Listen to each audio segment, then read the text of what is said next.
Welcome back. I hope you had a good lunch. So we're ready to dig in for 4 hours of a deep dive into everything you ever wanted to know about gene-environment interactions. Building on the earlier conversation presentation from Dr. Green and Dr. Ryder.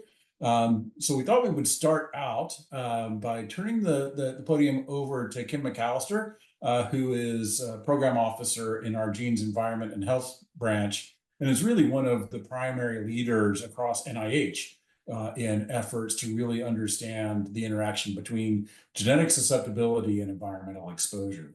So she'll give an overview of our portfolio, and she will be moderating the afternoon session. So Kim, take it away. All right. Well, thanks, David. Is it on the right slide? Yes, you're perfect. Yes. Okay, great. Yeah, so it is my pleasure to kick off this mini symposium this afternoon on gene environment or G/E studies. And what I'm going to try to do is introduce this whole session by giving you an overview of some of the extramural G/E portfolio at NAEHS. I'm going to try to talk about a little bit of the challenges related to doing G/E in human studies, and then mention some of the recent initiatives we've done to address some of those challenges.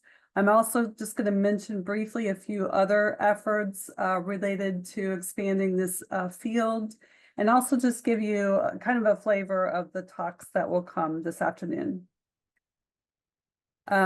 So there are a lot of different definitions of G/E. This is a very broad general definition of G/E, which is a varying effect of an environmental exposures depending on genetic background of an individual. And why we study G/E interactions, it's very helpful for understanding biological mechanisms and pathways. It can be really important for risk prediction for complex diseases that do have a complicated combination of genetic and environmental risk factors that may be interacting. And then ultimately, we are trying to identify the most genetically susceptible or vulnerable individuals to different exposures to eventually be able to adapt prevention and intervention strategies. And this really leads to the idea of precision environmental health, which is one of our NIEHS areas of scientific focus, and it does align well with our most recent new NIEHS strategic plan. So the extramural division of NIEHS has been involved in a lot of different efforts over the years related to G/E. And before I show you those, I just wanted to emphasize that a lot of this has been done in partnership with other NIH institutes. This is probably more true for the G/E portfolio than any other extramural portfolio because of the gene-centric nature of a lot of the other NIH institutes. This is especially true with NHGRI and NCI. So in the past 15 years or so, I've tried to highlight a variety of different efforts. We've done a lot of different workshops. We've done initiatives with other NIHICs, both where we've signed on to an initiative that another IC led, or we've led initiatives and other ICs have signed on with us. And then we've done a variety of different commentaries and publications on various topics in this field as well. And I just wanted to point out that a lot of this started with this program way back here, Genes, Environment, Health Program, or GEI. And that was a very large trans-NIH program. That's where a lot of the collaborations with the other NIH institutes started. And it's really kind of expanded and grown since then. So this is a very busy slide. I'm just going to be trying to highlight throughout the rest of my talk just a few of these different efforts. Some of the early successes we had were related to some candidate gene studies we did with particular exposures, and some of that was different xenobiotic metabolism gene variants and other genes that are known to influence the detoxification of many of our toxicants and chemicals. And this is just one example of some earlier work by Beata Ritz and colleagues. And it's showing that if you have the slow PON1 metabolizing variant and you also have high exposure to particular pesticides, that you get this really high risk of Parkinson's disease. Beata went on to study the mechanisms underlying this and many other G/E interactions. And she actually highlighted a lot of this work a couple of weeks ago when she received a really nice award at the International Society of Environmental Epidemiology meeting. And some of this work did lead to some policy impacts related to pesticide use. As the field progressed, we kind of quickly moved away from candidate gene studies. We moved into the era of GWAS, the genome-wide association studies. And as we did that, we did recognize that there was this gap of a lack of statistical and bioinformatics methods and approaches for G/E in human populations. So we tried to develop these two initiatives that tried to address that gap. This first initiative was about developing different approaches for scaling G/E up to the GWAS level. And this actually included a number of different two-step or two-stage approaches that are being pretty broadly used today in the community. We also emphasize the development and availability of a lot of user-friendly software tools and programs as well.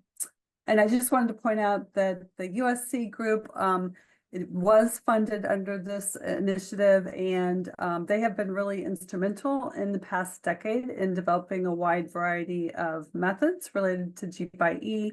And David Conti is part of that group, and he will be mentioning a variety of these efforts in his talk as one of the guest lecturers this afternoon. And then the second initiative followed a couple years later, and that was really focused on trying to take some of those innovative methods and apply them to existing GWAS or large-scale genomic consortium that had not been previously leveraged for G/E. And I wanted to point out that Peter Kraft's group was funded under this effort, and Peter's group has been very involved in many genome-wide G/E efforts and cancer consortium over the years, and he will also be one of our guest lecturers this afternoon.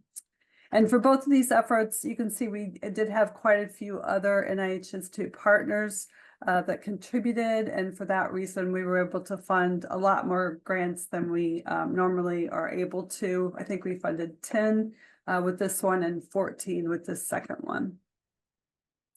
So I think that that was helpful for moving the field forward. But we all know that there's still a lot of challenges with identifying new G/E findings in human population studies or validating existing ones. And these are just some of those problems. A lot of our studies are still underpowered.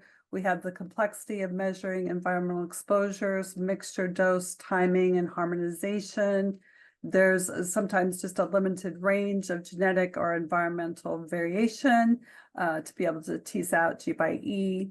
We now know that most genetic variants are in non-coding regions, and so that adds the tissue specificity and regulatory context.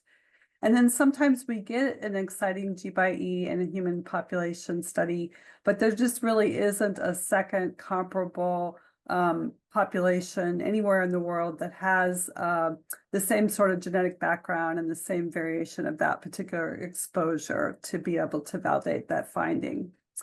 So because of that, in recent years, we have tried to explore some alternative approaches for G/E discovery and or validation. And I just wanted to briefly mention a couple of those. One is the use of population-based model organism resources for studying G/E.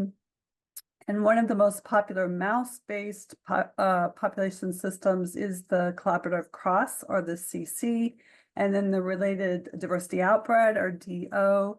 So the CC is a genetic reference panel that was designed to specifically mimic human population diversity. The DO is coming from that same pipeline. And these are really powerful resources that could be applied to G/E because you do obtain more information about variability and more statistical power in a much smaller cohort of mice than you would need for the comparable human epi study.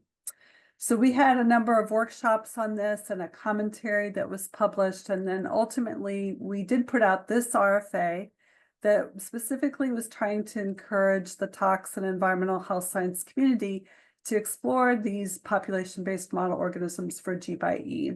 And it did include, in addition to the mice, some other population-based model organisms such as Drosophila, C. elegans, fish, and many others. So a lot of those grants from that RFA are coming up on their final year, and we did fund a number of related unsolicited grants in this area in recent years as well. And these efforts have generated some exciting new G/E findings.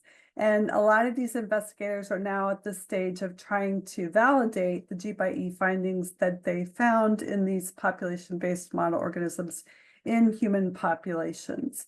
So they're using the UK Biobank and other really large population studies that have pretty extensive genetic and exposure characterization to do that. In some cases, they're using other appropriate human resources. For example, with respiratory outcomes, one can use human chamber studies and other sorts of approaches. This is from Dr. Samir Kalada's lab at UNC. This is one example of this where he found a new G/E related to chronic air pollution and emphysema using the collaborative cross mice. And then he was able to line up the orthologous region in the human genome. So now he's at the point of being able to validate those findings in human populations. The other alternative approach that we promoted in recent years is the use of a lot of different in vitro advances in functional genomics applications for G/E discovery or validation. So this includes a variety of different innovative tools and technologies where there's been a lot of excitement in recent years. The genome editing, the single cell analyses and induced pluripotent stem cells, the organoid culture models, and many others. And I wanted to point out that Nancy Cox actually was chair of this review when we had this RFA, and she did a great job, and you'll be hearing from her as well this afternoon about different ideas she has for moving the G/E field forward, particularly in the context of genomic study designs and genomic perspectives. And I also just wanted to mention that we launched this webinar series that is now beginning its second year. This is a really informal forum for investigators interested in this topic to exchange ideas. And I think many investigators have found this useful for being able to work through a lot of the challenges with these particular types of studies. The grants from that in vitro functional genomics RFA are still in early stages, and we also, again, have some related unsolicited grants in this area as well. But we are seeing some early lessons learned from these types of studies. This was taken from Francesca Luca's lab, who is one of our RFA recipients, and it was published this year. And some of the nuances that she talked about that we're seeing from these studies are that you can get a better idea of the cellular and subcellular context of the G/E interaction. They're seeing latent environmental effects, which might be hard to pick up in other ways. And they're getting a better understanding of inter-individual variation in response to the environment as well. We're also very quickly moving into the G/E by omics space, if you will. So this is really thinking about multiple omics and how all the different omics layers could contribute to understanding of how our environmental exposures impact complex disease outcomes. We've learned that integration of multiple omics data sets in our environmental exposures really substantially improves risk predictions. But we have some challenges with this area as well, namely that there really aren't very many computational tools that do a good job of integrating our complex environmental data with all of its complexity and heterogeneity with the other omics layers. Many of our environmentally rich cohorts that we support lack comprehensive omics data, and we just don't have a good understanding yet for our different classes of environmental chemicals, how they're impacting different omics layers or which ones they're impacting more than others.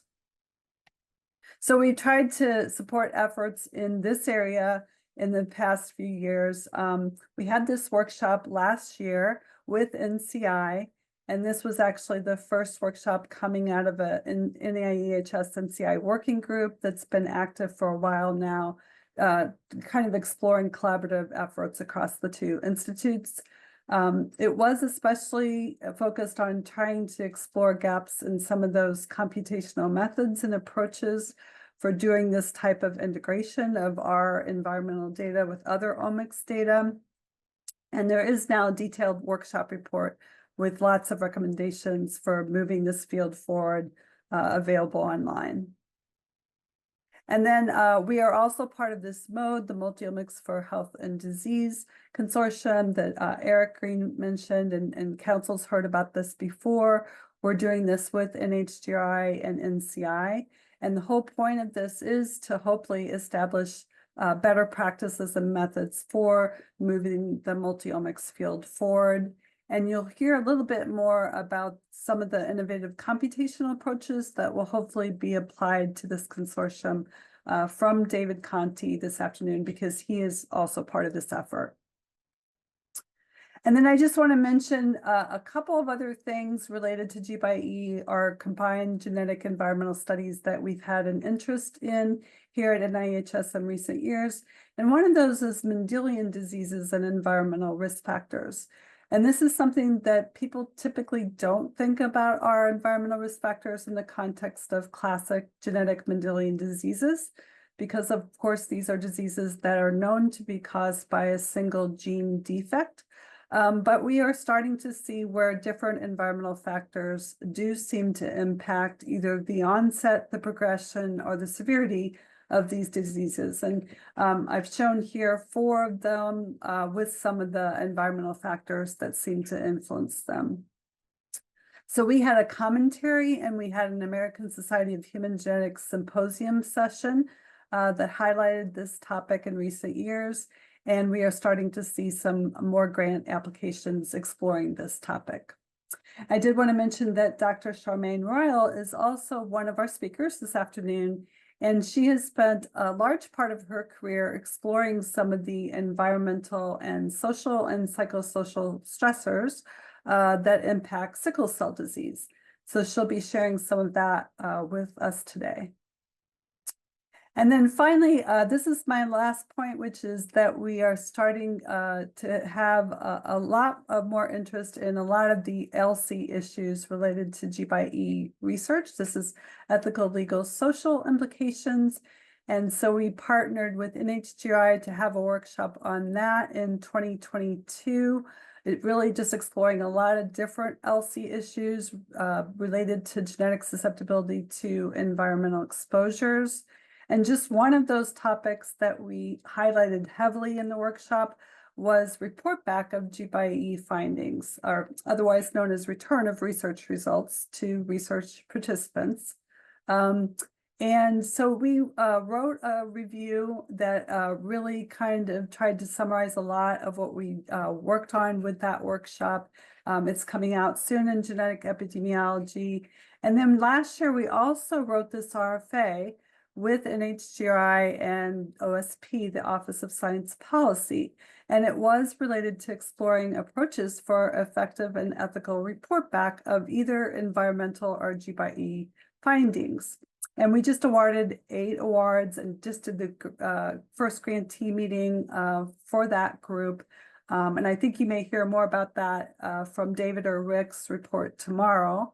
But I did want to say that even though those 8 awards were primarily focused on report back of environmental exposures, we're starting to see some applications for report back of G/E findings as well. And some of those are coming in through this longstanding PAR that NHGRI leads based on LC issues, and we have signed on to that and have been for many years. So this is one example of a report back for a G by E, and this actually could be the first, or at least one of the first published cases that just got published this year. This is from Dr. Brandon Pierce's lab at University of Chicago, and NAEHS has supported this work for quite a while. He's been studying some genetic variants that impact the efficiency of metabolizing arsenic. And so they conducted a randomized clinical trial to see what impact reporting back an individual's metabolizing status based on their genetic profile would have on an individual's behavior to reduce arsenic exposure.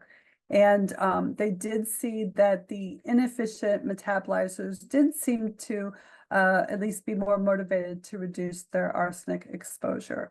So we're actually expecting more studies like this related to GBIE report back in coming years. So with that, it is my pleasure to host these 4 very distinguished speakers that will be talking about a wide variety of approaches, tools, study designs, and ideas related to GBIE and integration of G and E in different ways. And I think these are some different perspectives that our council has not heard before. And I really look forward to these talks, as well as the follow-up discussion that we'll have at the very end today.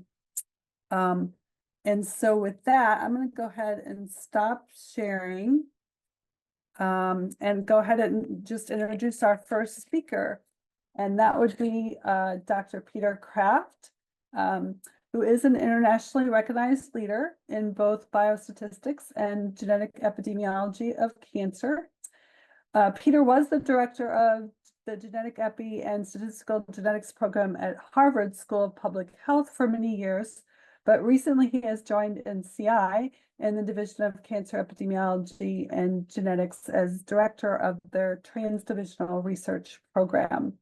And Peter has played a key role in many international cancer consortium, studying the combined effect of genetic and environmental risk factors. He's done a lot of G by E interaction analyses and risk prediction. And he's also been a very strong advocate of FAIR principles for data management and sharing.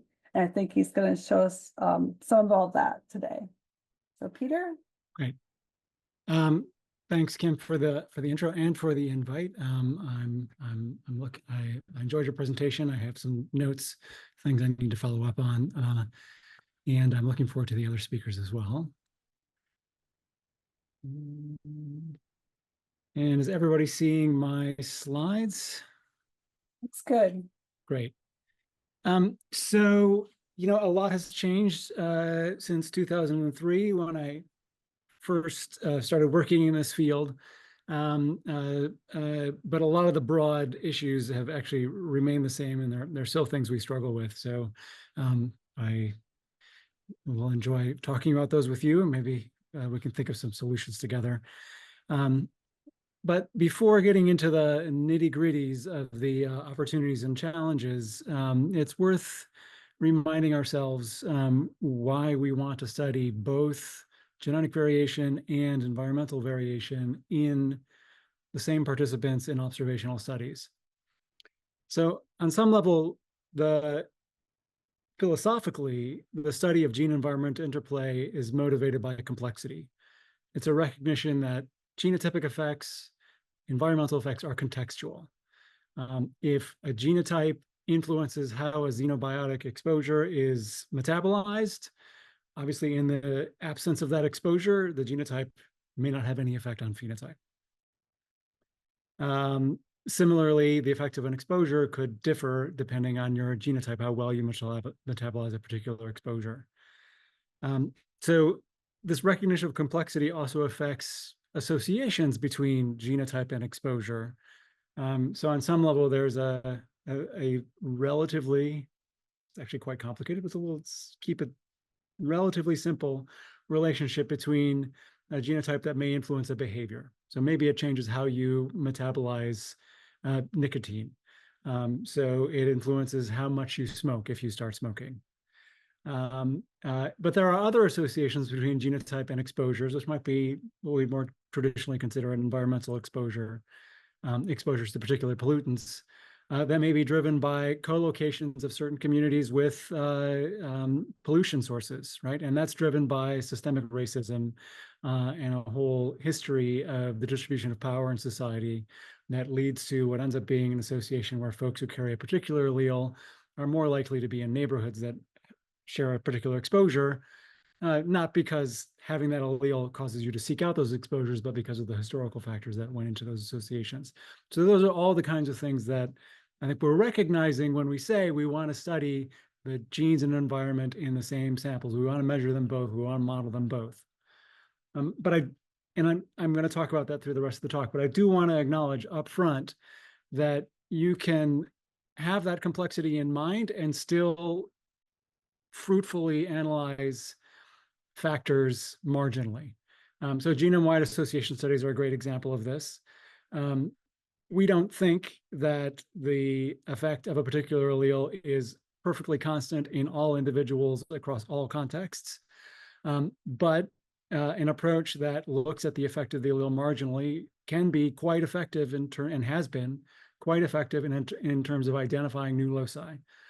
Because again, the effect may differ from person to person, but on average, there is an effect, and that's what we can detect in GWAS. And the same considerations go for environmental exposures, right? So it may be, in fact, that exactly why somebody gets lung cancer is a very complicated interaction between their genotype, their diet, smoking, stress due to the environment, due to their social environment. All of those things come together to influence smoking. But an intervention that acts marginally on one of those factors, so for example, a campaign to make smoking less cool, which would lead to a lower uptake of smoking or more people quitting, that's going to reduce the burden of heart disease and lung cancer in the population. Again, the reason why it gets avoided in every individual is going to be a little different, but that marginal effect is still important.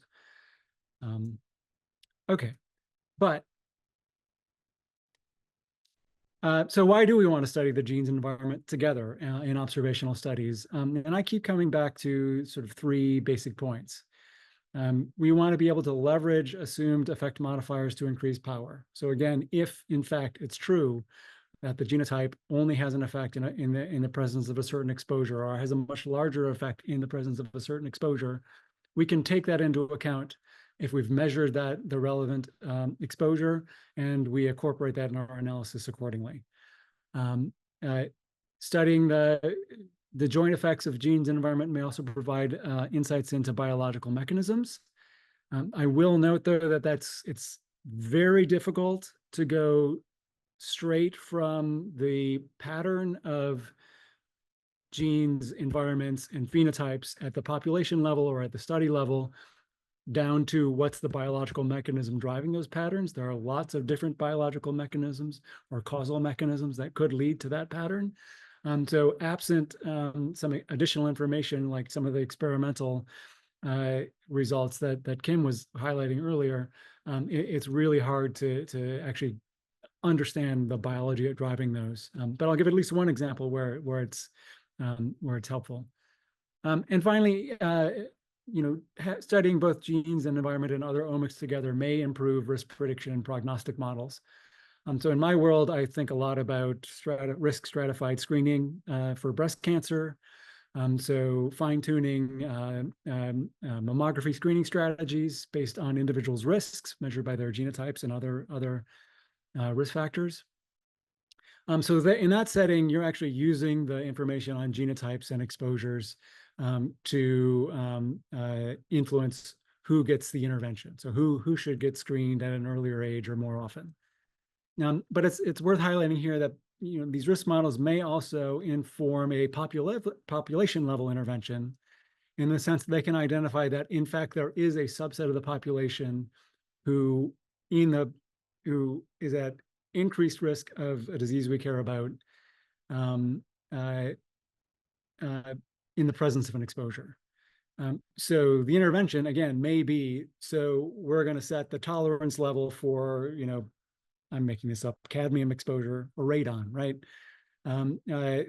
We're changing that threshold from whatever parts per billion to some other parts per billion, like we're making it more stringent because we've identified a subset of the population who is at particular risk of harms.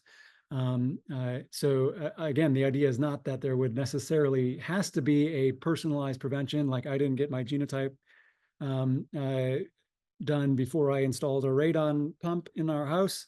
But those guidelines in terms of where should we have radon abatement might be driven in part by is there a subset of the population would be higher risk?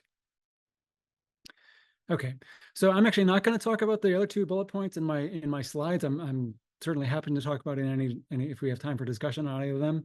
And I'm realizing now it's a little bit of a shame because of these three areas, it's that third bullet point where I think there's the most immediate promise and where we've seen a lot of successes.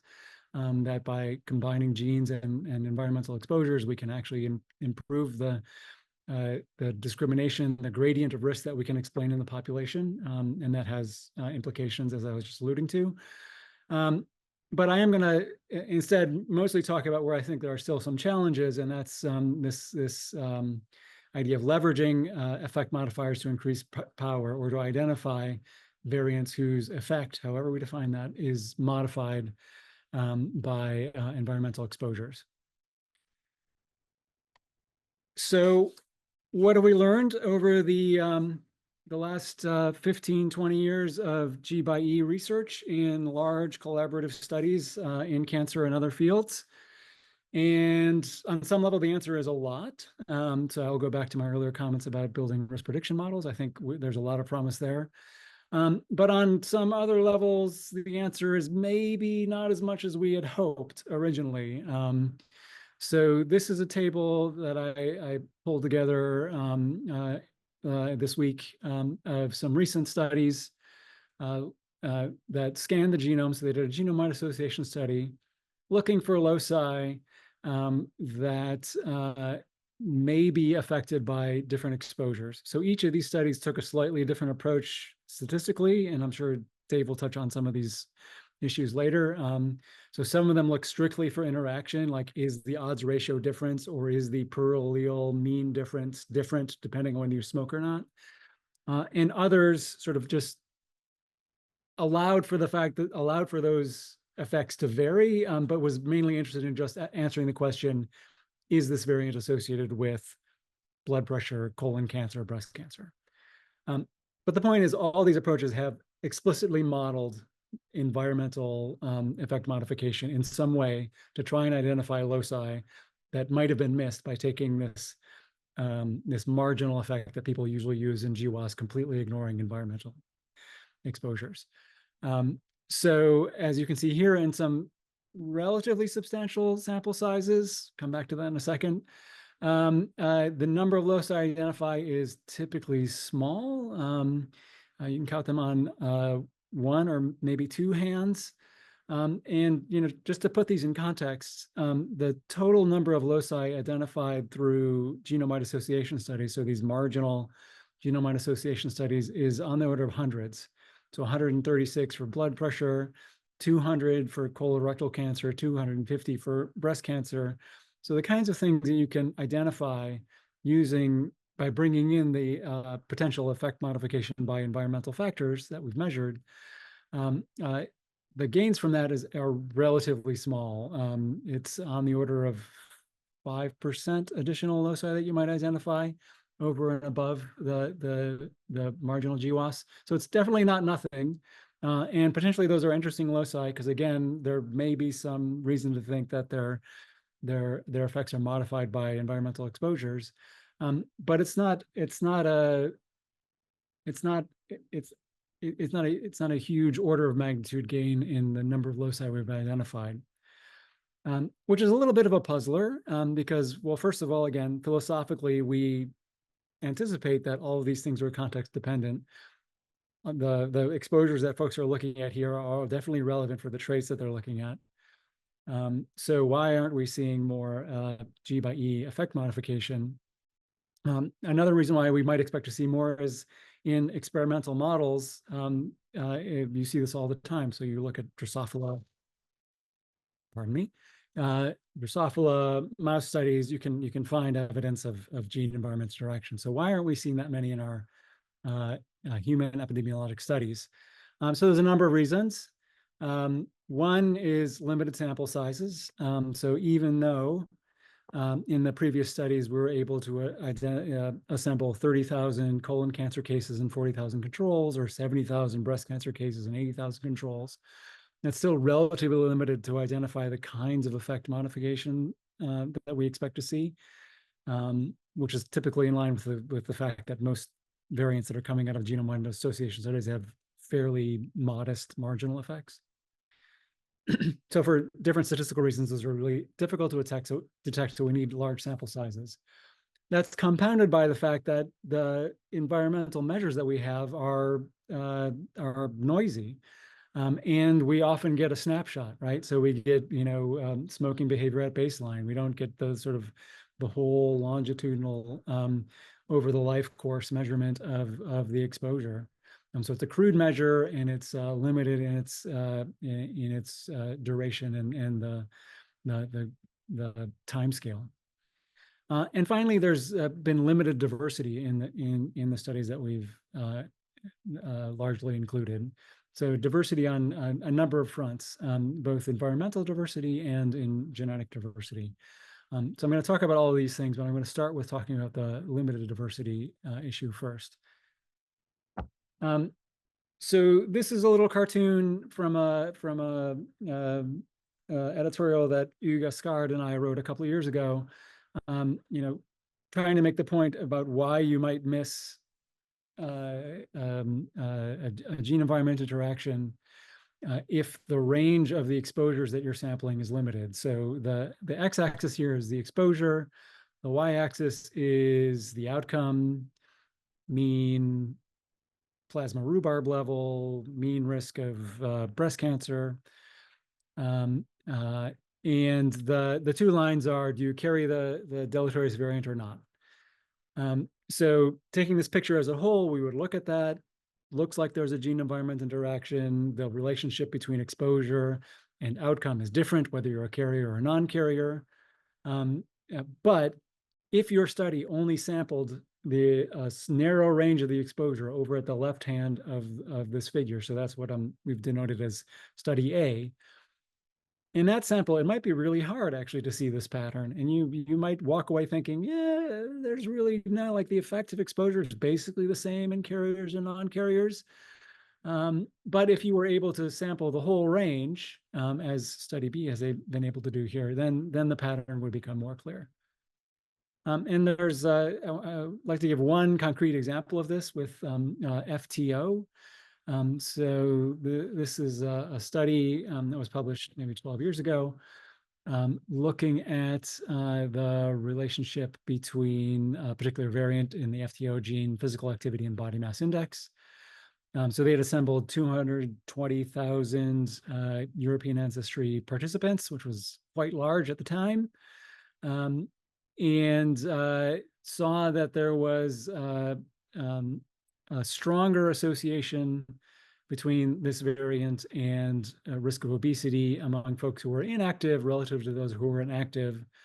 And there's a modest interaction effect, which had a p-value of 0.001, which is a little disappointing if you were thinking of I took all this effort to get 220,000 people and all it gets me is 10 to the minus third. But but there may be reasons for that. If you read the paper on how they define inactive versus active, well, first of all, you're taking a continuous measure and you're binarizing it. So to the extent that you don't have to do that, the better. But there were logistical reasons. It's a meta-analysis, so not everybody's measured things exactly the same way. But the way they operationalize this, active, and I'm exaggerating for effect, but maybe not by too much. Active was basically, do you get up off of the sofa to get yourself a beer from the fridge, or do you have somebody bring you one? So if you got up off the sofa, you were active. So it's a really limited range of physical activity. So if you went to another study where there was a wider range of physical activity, maybe you would see a stronger effect differential. And in fact, that happens to be the case. So this is a study looking, the India Health Study, which sampled folks from New Delhi, largely urban environment, similar-ish to some of the European studies that were included in the previous paper, and Trivandrum, which is mostly rural folks, so a lot of folks engaged in farm labor. And you can see that in terms of the amount of physical activity that they were getting per day between the two sites, very different.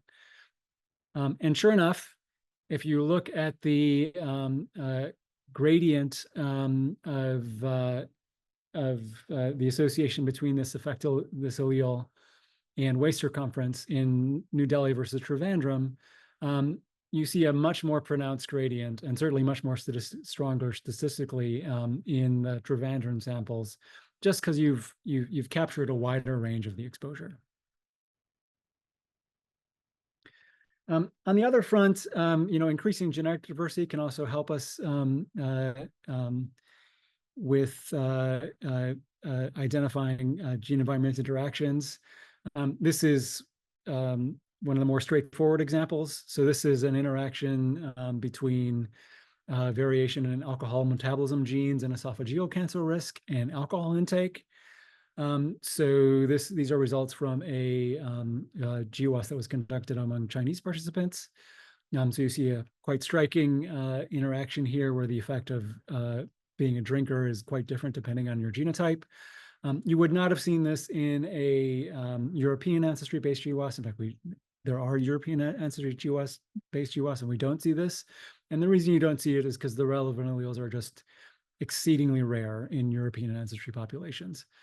So because of population demographics and drift, allele frequencies differ from population to population. So the more folks you sample around the world, the more likely you'll be sampling some variation that might be relevant for the trait you're studying. Another example of that is a recent paper by Andrei Zyatinov, where he developed a method to look at the association between local ancestry and outcomes, so while accounting for the potential effect modification of local ancestry. So this approach takes advantage of the fact that in some populations, segments of chromosomes will be inherited from ancestors from two very different populations recently. This is showing an example of how that might allow us to identify things we would have missed from a sort of plain snip at a time. And I'm also going to give Andre a shout out here for doing a lot of heavy thinking about the kinds of biases that can creep into studies of G by E.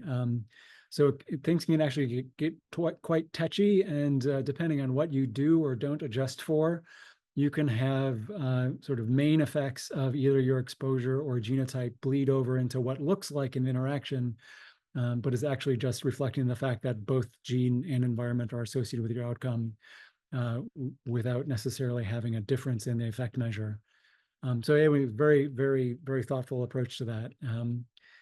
And this is just to highlight what I mentioned in words already, is that this approach was able to identify ancestry segment by E interactions that might have gone missed if you just focused on a one SNP at a time approach.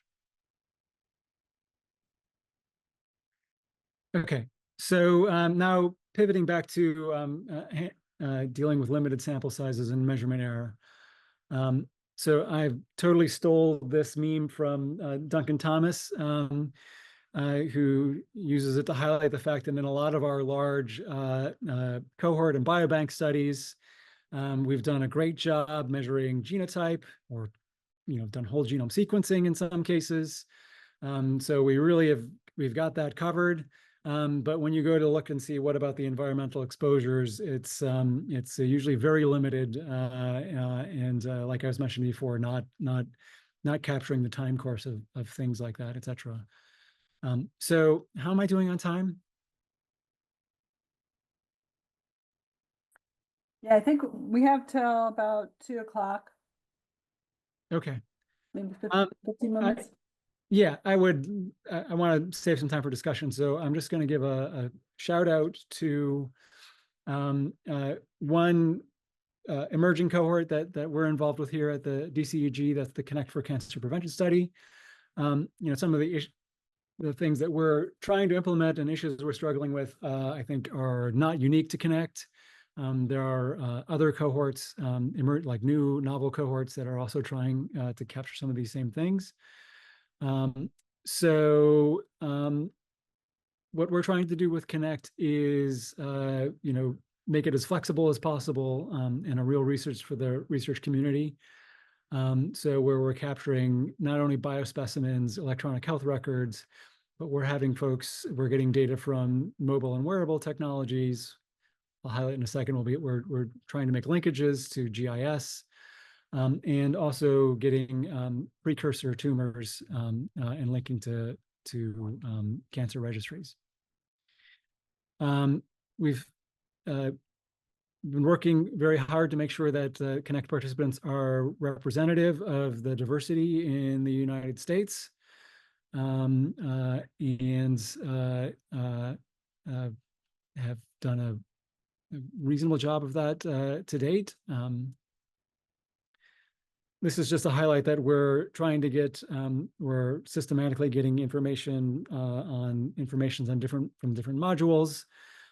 Particularly, I wanted to point out the fact that we're getting residential history. So this is extensive residential history, which will allow us to do, when we do the GIS linkages, we'll be able to get a more complete exposure history, not just where were you at the time of enrollment.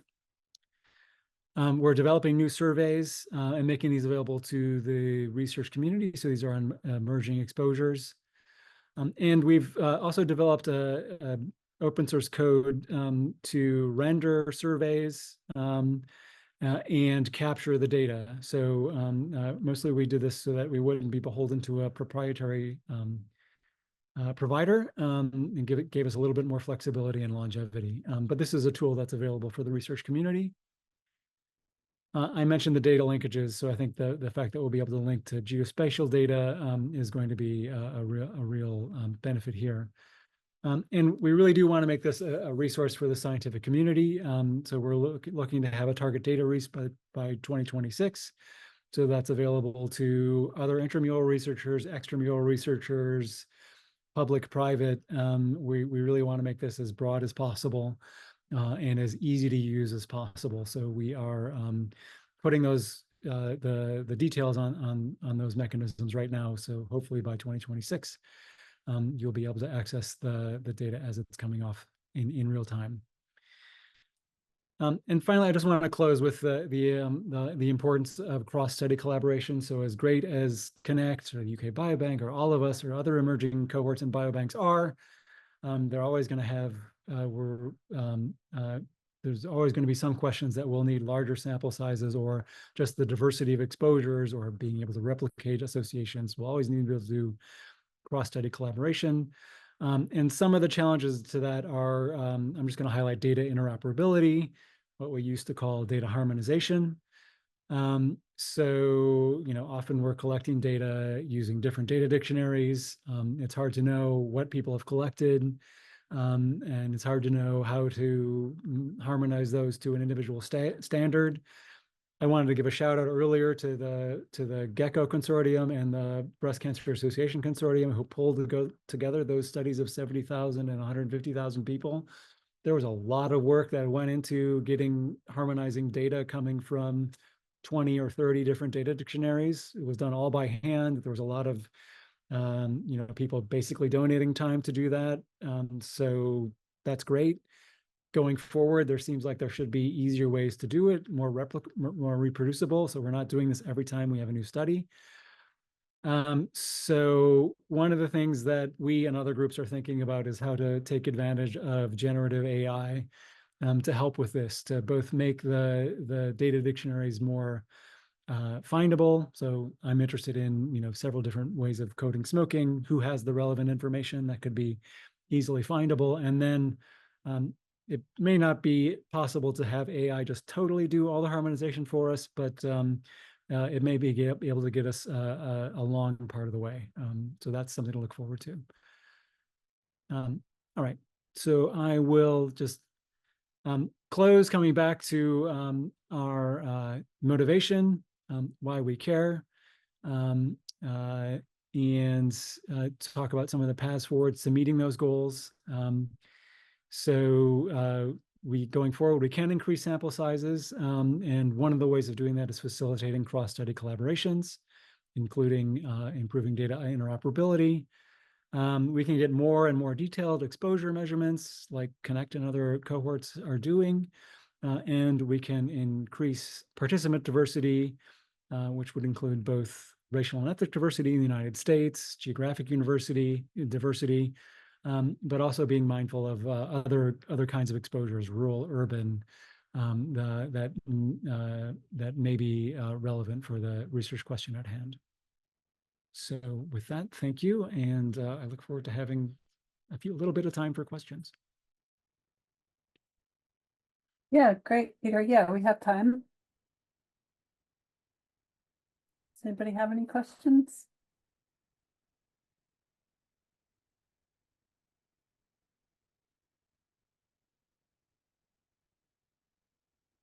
Sorry, I was just looking for the stop share button.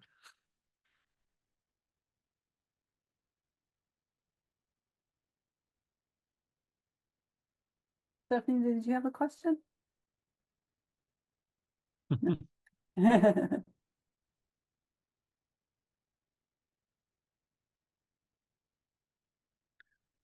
Well, I mean, So what's the, Peter, what was the timeline for the Connect for as far as enrollment and? yeah, sorry, I skipped over that quickly. So we are enrolling. We're at 50,000 now. So we're hoping, if we stay on the current pace or pick things up a little bit, we should hit our goal in 3 years, 2 to 3 years, somewhere in there. But like I said, we've, as people come in, they complete the baseline surveys, we've linked to EHRs, we have a rapid case ascertainment algorithm. So we're pulling together data, and basically as soon as we're going to make it available to the research community as soon as we can. And then as we continue to recruit and do more assays, we'll just keep building that out. And just to make the pitch is that, again, this is a resource for the community. So certainly the data will be available for folks to use. But it's also like, if you have a questionnaire that you think you want to push out, or you have a particular measure that, we haven't geocoded, but how to link to it, or there's a bioassay, we can pull samples, we can run it. So there will be plenty of times for ancillary studies. Okay, great. David?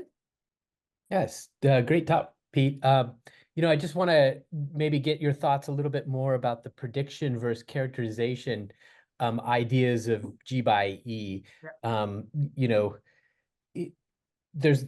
You could sort of, based off of the PRS, right, and the transportability across populations. And now, what is population? Is it defined by genetic ancestry? Is defined by local ancestry? You gave a hint, those kind of interactions. There's LD patterns. Then there is, on top of this, social determinants of health and distribution of exposures. Prediction, you could throw it all in a model and get a nice prediction model without really understanding what are the components and how they might interact in that sense. So where's the balance between the goals there? Yeah, so with prediction, I think, right. So understanding the mechanism is like, as I alluded to, is difficult. And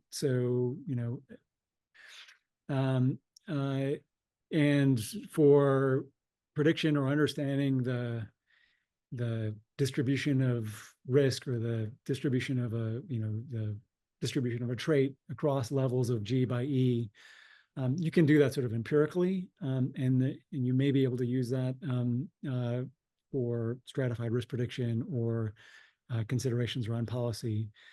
But the key thing there, I think, is going to be the transportability. And there are some things you can do at the model development stage that will help improve transportability. But on some level, it's like the proof of the pudding is in the eating, right? You just need to, like, you gotta validate. And it's a gift that never stops giving, right? Because things change over time. So, our risk models are really predicting 4 years in the past, right? So, I had another thought in there, but it's escaped me, so it'll come back. No, thank you. Okay, any other questions? Yeah, I'll ask one, given I think I'm a host, so I don't think I can raise my hand. So you kind of talked about some of the challenges of the integration of genetic and exposure data because exposure doesn't occur on the same timeline as the incidence of disease and the complexities of that data. And as we're building out more of an exposome framework and we're thinking of exposure as a temporally dynamic and very contextually dependent variable or set of variables, does this make it easier or harder? Because we've got much more complex data that we're feeding in, but the granularity of that data is such that we might be able to tease out some of those weaker interactions. Yeah, so I think well, as the Germans would say, "Jein." It makes it both easier and harder, right? So I mean, you can't study it if you don't have the data. But I mean, I think there are there are logistical challenges in getting those data, right? And once they're solved, then there are going to be statistical and informatic challenges. And I think the issue around sample size is not going to go away. So if you have a high dimensional exposome measurement collected at many time points, and you're trying to think of how do these things influence disease risk over time, like what's the temporal change, like the temporal pattern, how is that related to disease risk? I think it's potentially learnable, but the sample sizes will be large, right? So, I mean, generative large language models are teaching us all a little bit about this, right? So they can do some amazing things, but the training data set was the internet, right? So I mean, I guess the sky is the limit, but it's it'll take some getting to get to the sky. Okay. All right, any other questions?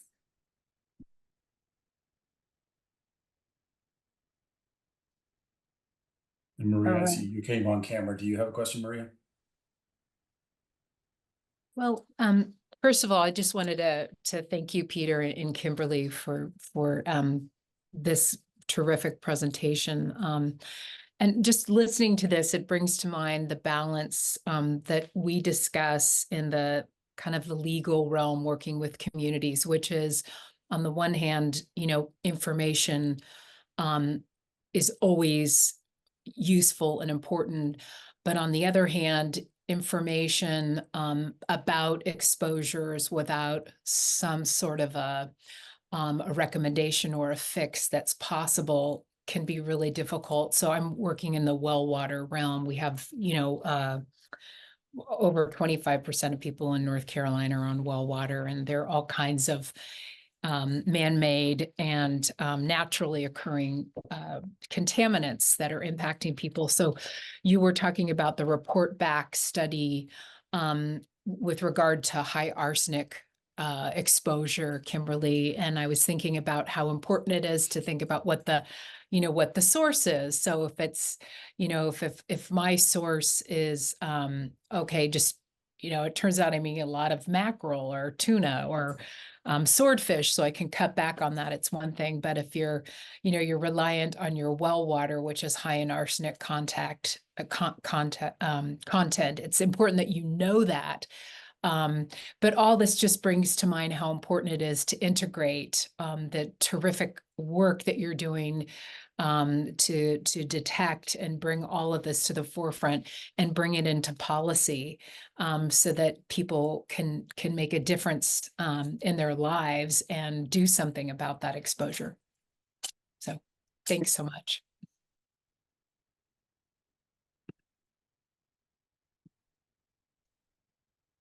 All right, if there's no other questions, I will go ahead and introduce our second speaker.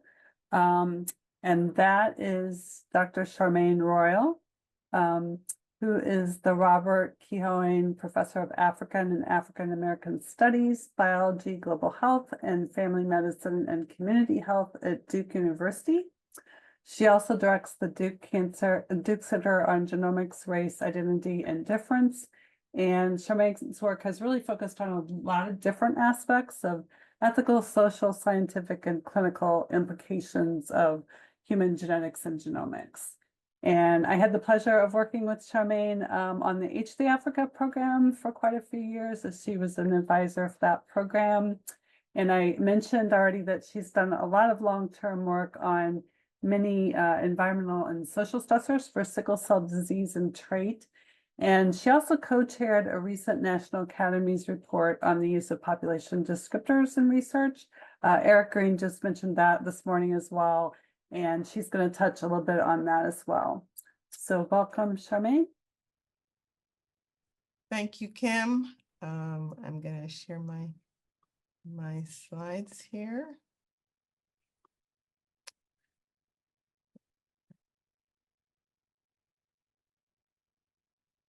Everybody Yep. see? Yes, yeah, that looks good.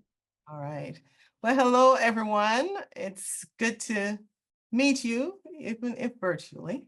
Thanks, Kim and NAEHS for the invitation to talk with you, the council, about some of the things that my team and my colleagues and I are venturing to do. And as Kim said, I'm going to really give two talks in one. So I'm going to talk a little bit about environmental and social factors. The title that I had before, and which is probably what's on your agenda, it says environmental and social risk factors. But we're looking at both risk and protective factors. And so I took risk out of the title that I have on my slide. So I'm going to talk a bit about sickle cell disease and how we're thinking about gene environment interactions and really more integrative work related to sickle cell disease. And then I'll talk a bit about the National Academies report. So sickle cell disease, as many know, is it's really the first disease to be identified as a molecular disease, a molecular underpinning of sickle cell disease. Was one of the first that we knew about. And it is one of the most common inherited diseases in humans.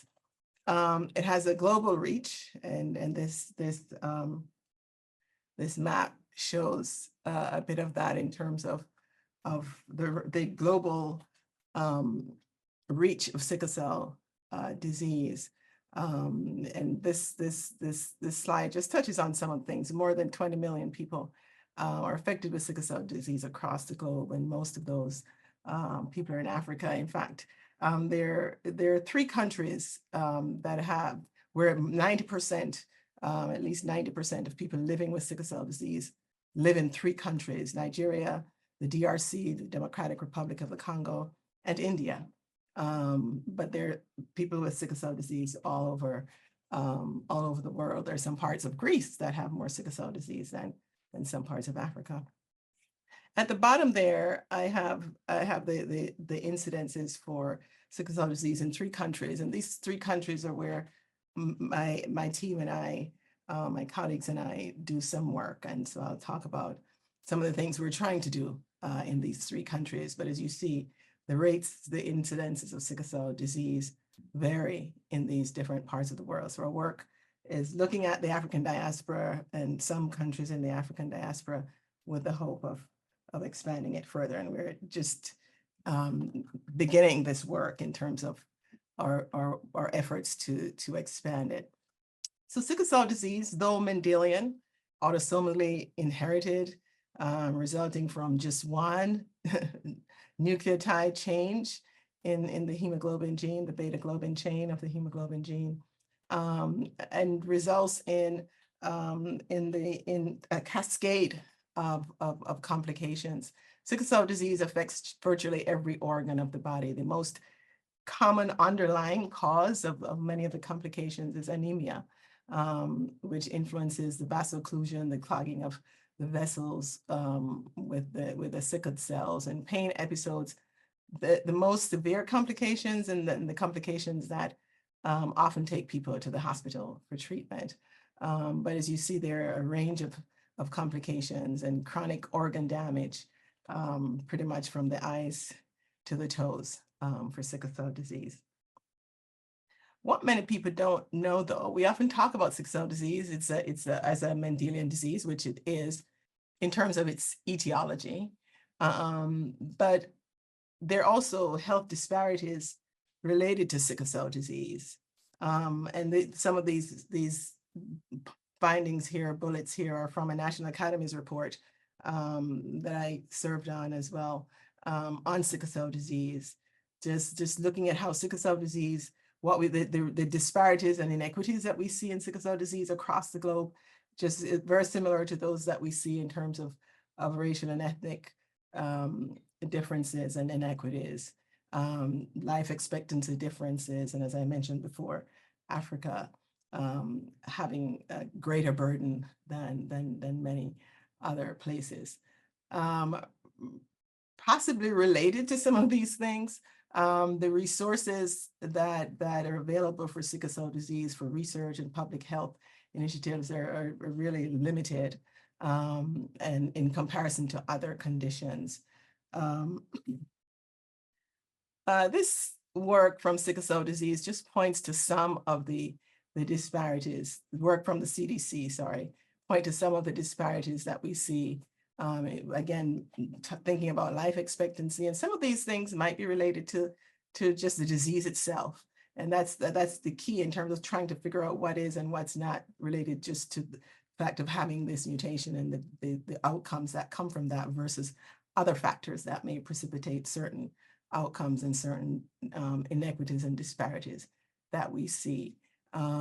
Just the healthcare alone is wanting in terms of the fact that many sickle cell patients, many people with sickle cell disease have Medicare, and many doctors are not accepting Medicare, people with Medicare. And the fact that many physicians are not even trained to care for people with sickle cell disease. So there are the outcomes and then the healthcare that people get, and the limitations there. So we know that sickle cell disease is a Mendelian disease. Its etiology is genetic. But we've also known for a long time that there are other factors that influence the severity. So sickle cell disease, the severity varies with age, and the variation in sickle cell disease, the complications that people with sickle cell disease have are not explained by genetic variation alone. In fact, most of it is not explained by genetic variation alone. And this image by Fred Peel and colleagues shows some of the things that we know affect phenotype and severity of sickle cell disease. So whereas we're not thinking of so much about etiology, although there are factors there that may influence that, but we're thinking more about pathophysiology and severity and mortality and morbidity of the disease. So here we're looking at the top of this graph looks at some things that we know from in genetics that do modify the severity of sickle cell disease. So certain haplotypes, hemoglobin F is a well-known modifier. The higher the levels of hemoglobin F, the less severe disease and outcomes that people have, and then the number of alpha globin genes. But thinking of the non-genetic factors, we know that there are climate-related issues, that factors, temperature, wind speed, temperature fluctuations in temperature. High temperatures, low temperatures can result in increased complications in humidity and wind speed. Air quality, number of studies have been done looking at air quality and sickle cell disease, and then other factors related to behaviors and poverty. So the social environmental factors, as you all know, very much intertwined with the physical environmental factors. And so this graph that group of folks did separates these things. So you have the genetic modifiers, and then you have the non-genetic modifiers.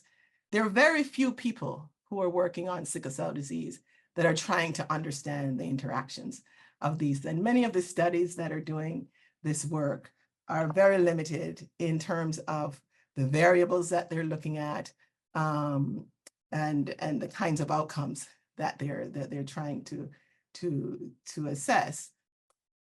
Colleagues and I have been really trying to think about sickle cell disease in a much more holistic way, thinking about the complexity of disease. And Peter talked earlier about complexity, and one of the reasons for us looking at these interactions is because we know that even though sickle cell disease and cystic fibrosis and many of these other Mendelian diseases, people often talk about them as simple diseases, but we know that all diseases are complex. Some may be a little more complex than others, but the levels of complexity may be different, but they're all complex diseases. And so this schema that we created helps to look at these different domains, and for your, in terms of the work that you all are working on in terms of this council, environmental factors, exposure to pathogens, and depending on which countries you're in and what parts of those countries are in, these exposures might be different. Neighborhood, climate, we talked about those things, but all of these factors, as we all know, these things are operating all at the same time, right? And then look at the biological and the genome and the epigenome and the microbiome, and all of the variables that you see here in this figure have been shown in the literature to be related to sickle cell disease, whether in cross-sectional studies and just looking at one variable, one outcome.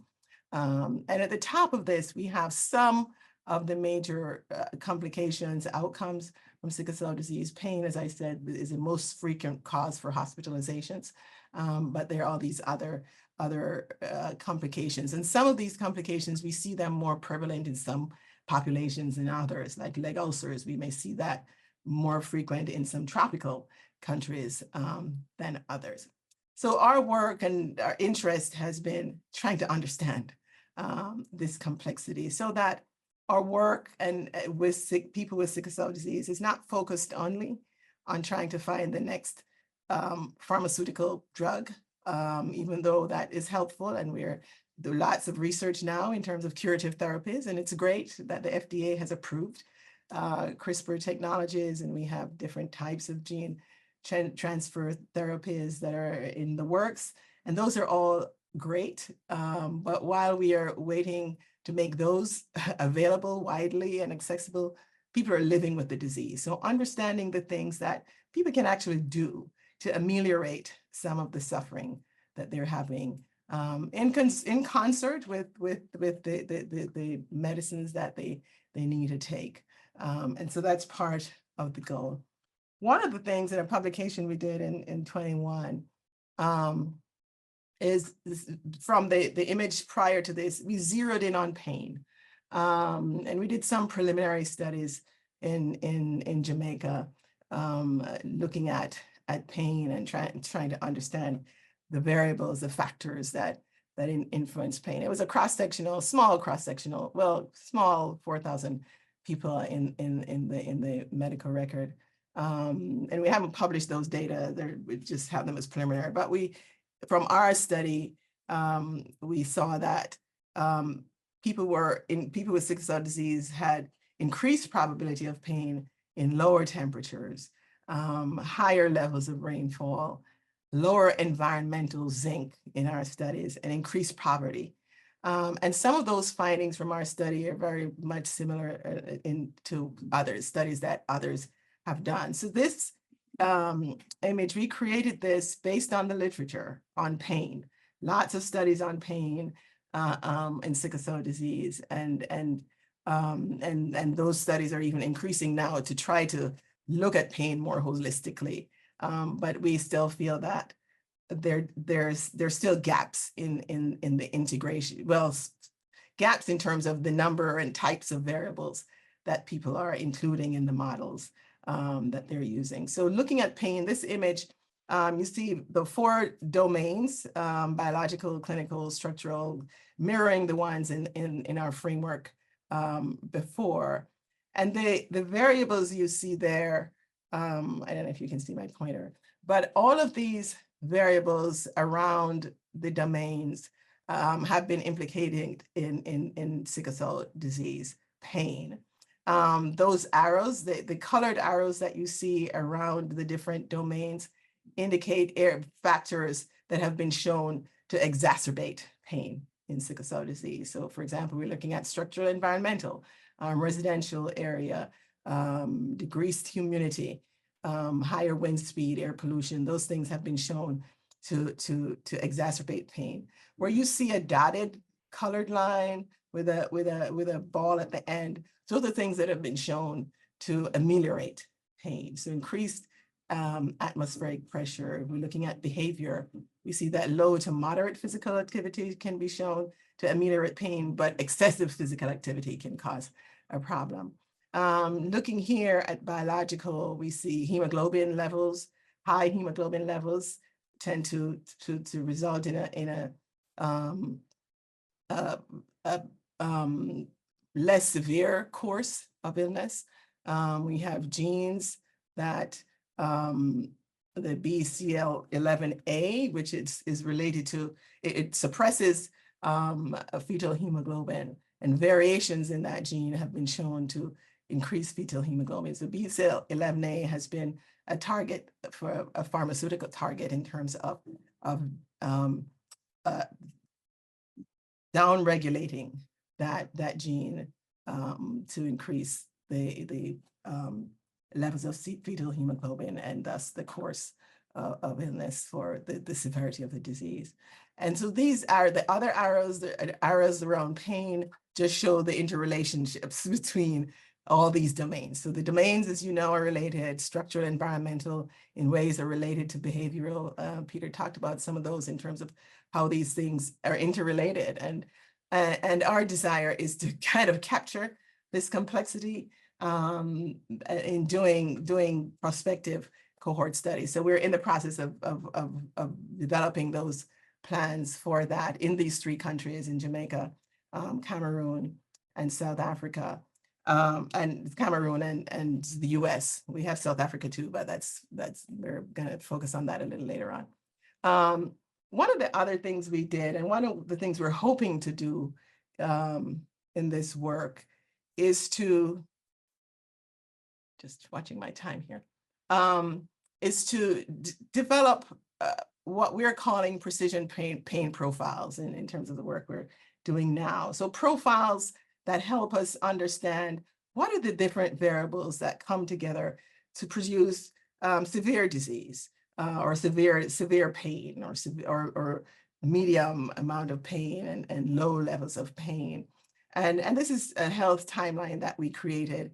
The factor, looking at the intensity, the duration, and the frequency of stressors and protective factors that are measured and observed for an individual experiencing a pain episode. So for example, here at the beginning, and the variable at the beginning of that pain profile is what we're calling precipitating factors, and the ones under are the associated factors. So for example, here at the beginning, we see, increased pain, socio-environmental factors that are causing an increase in the pain intensity. But then there are some biological factors that may reduce that. And then other behavioral factors that may cause it to rise again. And then as we go down in terms of time, there's, some biological factor that may cause intense pain and thus reduce the health of the patient. So thinking of how these factors work in concert with each other. The last part there, you see those variables that are ameliorating pain and increase and improving the health of the individual. So the red are the stressors, and then the black are the ameliorators. So our goal is to be able to create these kinds of profiles, looking at this large amount of data that we're preparing to collect. We're in the process now of engaging the communities in these countries. We've started some work with them, but and then going to ramping up our work in terms of beginning more preliminary work and writing the big grants to do this on a much larger scale than we are currently. So this is some of the work that we have been doing, and are hoping that we'll see more of this for Mendelian disorders. We see Mendelian disorders, I know for myself, I have always seen sickle cell disease in particular, because I've worked on it a long time, and looking at the variability even within families, and seeing Mendelian disorders as models, really, allowing us, serving kind of as a natural laboratory for identifying diverse modifiers of disease outcomes. They have uniform etiology, detailed phenotyping, and clustering in families. There are lots of variables and aspects of Mendelian disorders that lend them to be good models, we think, of helping us to better understand these kinds of interactions. So with that, I'll end there in terms of this part of the talk. And these are my collaborators or study participants for some of our preliminary work that we've done. And these are Duke collaborators, and then my collaborators in Jamaica and in Cameroon, and then collaborators at NIH and other collaborators. This is not the extensive list, but some of the key collaborators on this work. So I'm going to move on now to talk a little bit about the National Academy's report on using population descriptors in genetics and genomics research. And for many of us who have worked in the field of ELSI research, looking at ethical, legal, social implications of human genetics specifically, and then those of us who've focused on issues related to race and genetics, the establishment of this committee was welcome for us.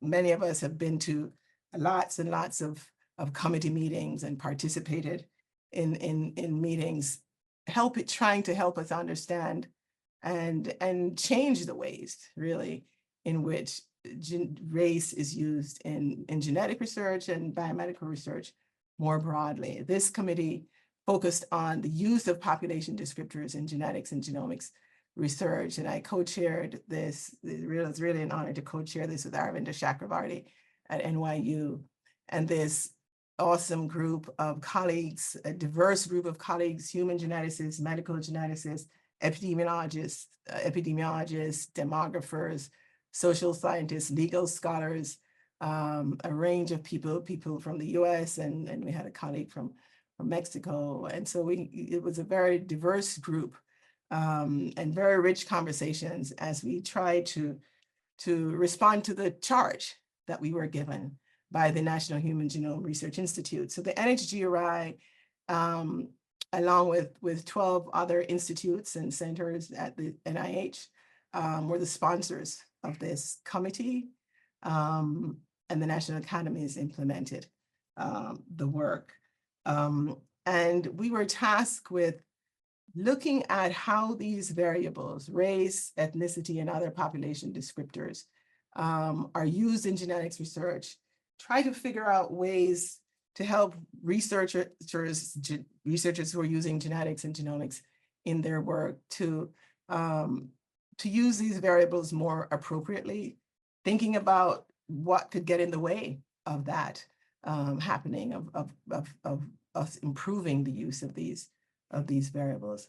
There were also things that we were asked not to do. And out of scope for our work was not to look at, we were not to look at the use of race and ethnicity in clinical practice or in biomedical research more generally. There's actually a new committee that was formed just after ours ended in 2023 to look at the use of race in biomedical research more broadly. And that group is also, I think, looking at some of the clinical aspects of the use of these variables. That report should be coming out soon, I think, toward the end of this year. We're not to look at racism in science and genomics, but of course, we couldn't write our report without talking about racism. So we do talk about it, but we didn't delve into racism. We provided some resources for folks who may want to learn a little bit more about the role of racism in the use of race and even the creation of those categories. And then they also asked us not to provide policy recommendations directly to the NIH. We provided policy recommendations, which the NIH is actually using, and I'll talk a bit about that later on. So when we talk about population descriptors, there are all kinds of ways of describing populations, but our report focused on what we call, gosh, I'm just blanking on what we call descent. my slides just kind of slip here, but descent associated population descriptors. So as you all know, we can describe populations based on age, based on gender, based on a range of factors. But we focused on what we have called descent associated descriptors. These are population descriptors that are believed to have some links to origins. And those origins and the determinations of how those links are made, or some of them are cultural, and depending on where you go, some of these may differ, may vary. We described and defined really several specific descent-related ancestries, population descriptors, ancestry, genetic ancestry, and you see them there. And these descriptors are the ones we focus on in the report and the ones we use later, as you will see, to kind of map onto the different types of genetic studies to help researchers think about when and how we use or don't use some of these variables. These are the definitions that we have in our report, recognizing that definitions vary depending on who you're talking to. For us, these definitions capture the essence of these variables in terms of how they're used, how they're created. These may vary depending on country as well, but in terms of how they're used here in the US, for the most part, this captures what we are intending when we use these variables. So as we launched into the report and to try to think about how are we even going to frame this report, what would it look like?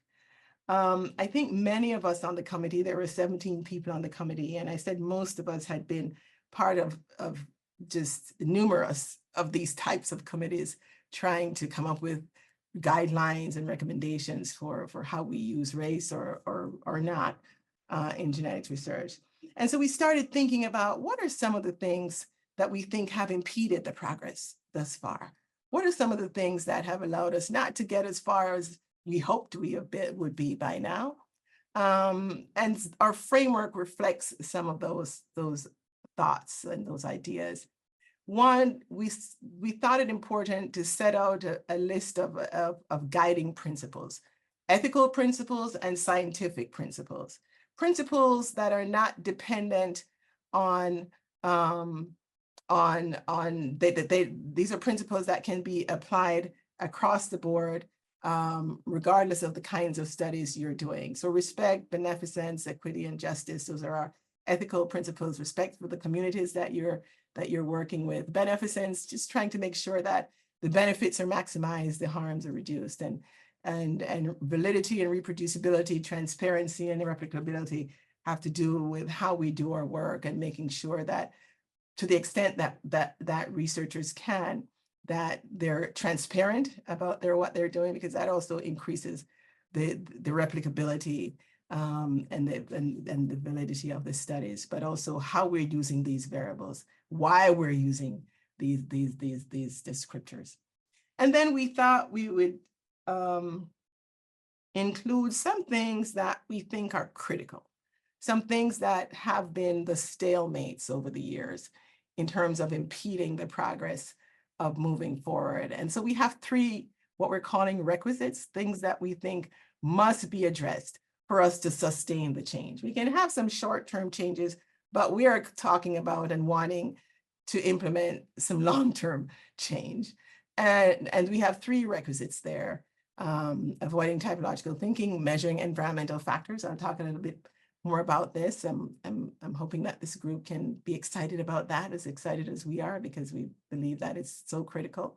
And then engaging communities. These are things that we believe are fundamental to facilitating the change. And then we have part of the report, we provide guidance for researchers based on some specific types of genetic studies that we identified. This doesn't cover the swath of genetic studies, but we looked at these 5 types of studies, and within, it's really 7 types, because within gene discovery and trait prediction, we looked at Mendelian and more complex diseases as well. And then the last part of our report is how we implement and how we hope these recommendations will be implemented. And we gave specific recommendations for different entities in what we call the human genome ecosystem. So the participants in our studies, the funders, the journals, and others. I'm not going to go through all the recommendations. We had 13 recommendations throughout the report, and 16 best practices that relate to the research, the actual researchers, and how they use these variables or these descriptors. And so our requisites or recommendations 1 to 5, guidance for researchers, and then our implementation and accountability are those. I'm going to just touch on a couple of those from the requisites. And then we can look a little bit on how we are suggesting researchers think about the descriptors that they use. So in terms of avoiding typological thinking, for us, this is one of the major factors, is thinking that the groups that we're looking at, the groups that we're calling race or ethnicities, that these groups are homogeneous and that they're distinct from the other group. And very often we don't just think about homogeneity and heterogeneity in terms of groups, but the hierarchical thinking that often goes with that is something that we're hoping that avoiding the typological thinking will diminish those ideas of hierarchy that allows researchers, or that causes some researchers to do different things, regardless, depending on which populations they're looking at.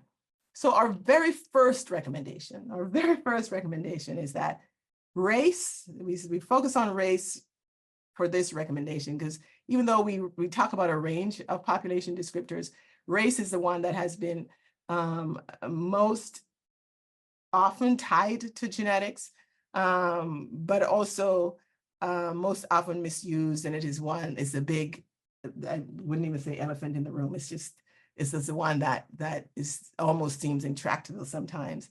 And so we wanted to deal with race upfront. And our first recommendation is that researchers, and again, we're not just talking about people who are formally trained in human genetics, but researchers who use genetics in their studies, any amount of genetics. If you're doing work that involves genetics, do not use race as a proxy for human genetic variation. That is our very first and one of our strongest recommendations, is that race is not and should not be used as a proxy for genetic variation. What we don't say in our report is to never use race, which some people misinterpret our report to say that we said don't use race. We said don't use it as a proxy for genetic variation. There may be instances where race categories may need to be used or may be selected for use as a proxy for environmental variables, but our recommendation is that it should never be used as a proxy for genetic variables. And if one is using it as a proxy for environmental variables, then again, the principle of transparency comes into play. Tell the reader what you're doing and why.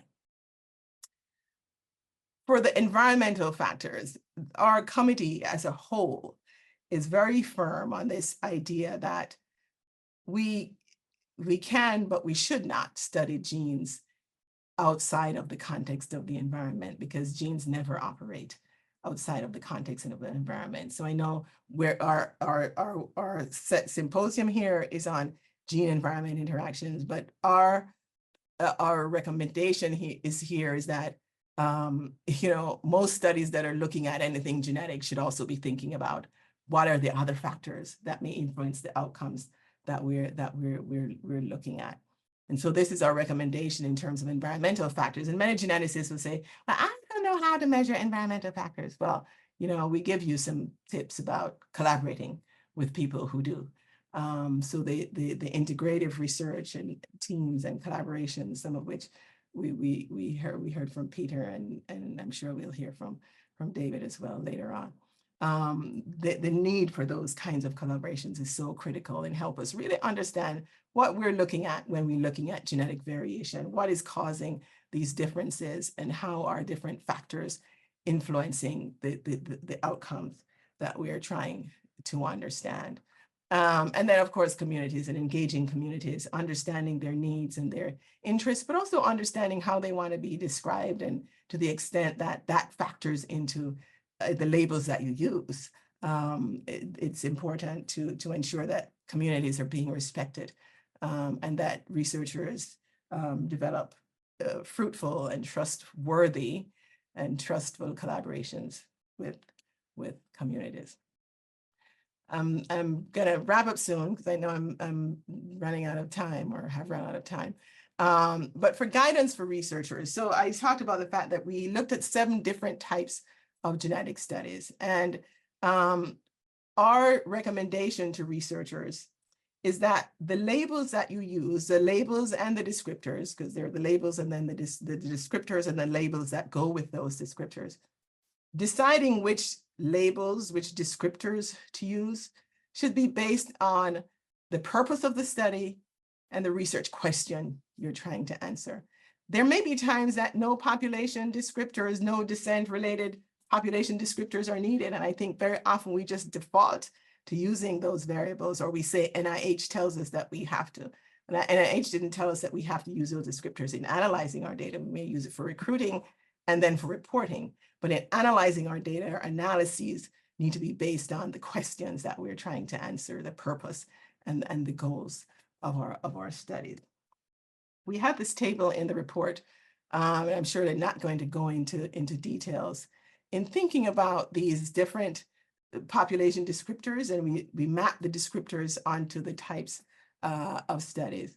And we in our report, we also problematize the term genetic ancestry, because genetic ancestry is really not directly observed. Genetic ancestry is inferred from measures of genetic similarity, right? And genetic similarity is a measure of genetic resemblance between individuals and related to what we call shared ancestry.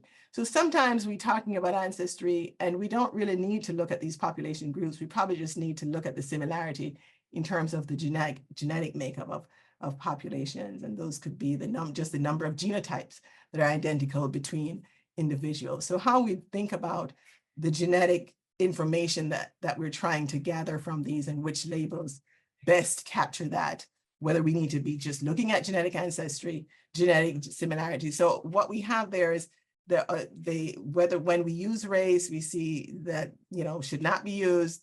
Questions about whether we use ethnicity, geography, indigeneity. As you see here, for most of these, we recommend also collecting environmental variables when looking at these studies, if you're going to be looking at some of these variables, and not just use these variables and as a proxy for genetic information, collect the environmental data as well. And if you're using it as a proxy, then just say so.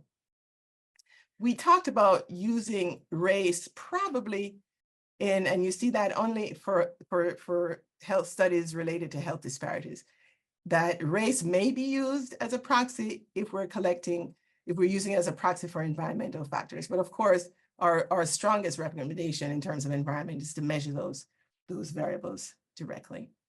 And then we talk about the implementation of these recommendations we made recommendations for study participants. And we recognize that many of these things that we're recommending, researchers are not going to be able to do it on their own. We need the funders to be part of that conversation and the research institutions. And so we made recommendations to research institutions for journals and the media. And I'll just go quickly here for the key points that from our report, and then just wrapping up with some of the things that that are happening since we issued the report. So our goal was not to just give people a checklist. Many researchers have been asking for that. What do I do? Well, it's not just a checklist. We want you to be thoughtful about how you use these variables and whether you even need these descriptors. And then we talked about the principles and the requisites. And genetic ancestry is something we talk about a lot because people assume that genetic ancestry is this thing, and we usually map them onto continental groups, and just being more thoughtful about that. And even the reference databases that we use, putting caveats around those as we're using them, because those are imperfect as well. So since the report came out, NIH has done some things and is continuing. So there is a program announcement for the ELSI program that incorporated our report and really invited researchers to apply some of our recommendations and principles in their grants and the work they're trying to do. Last year there was a publication. Was it last year or was it earlier this year? But journal editors earlier this year, editors from some genetics journals and other journals used our report recommendations to develop some recommendations of their own in terms of what they're wanting to see in publications with regarding to the use of these. And then there was a recent meeting at the NIH looking at legacy data. We talked a little bit about that in our report, but we didn't delve into it. And the NIH did a workshop, as you see the sponsors there. And I think there's a report on their website. I think they're probably going to write something up on that. But what do we do with these existing databases that so many researchers use with these labels already collected? So that's a big issue and big question that we get asked. So I'm going to end by just acknowledging the NASEM team led by Sarah Beachy and Samantha Shum, and then my colleagues on the committee. And you see there the QR code and for more information about our report. And lots of things have been developed by NASEM based on the report or on the website.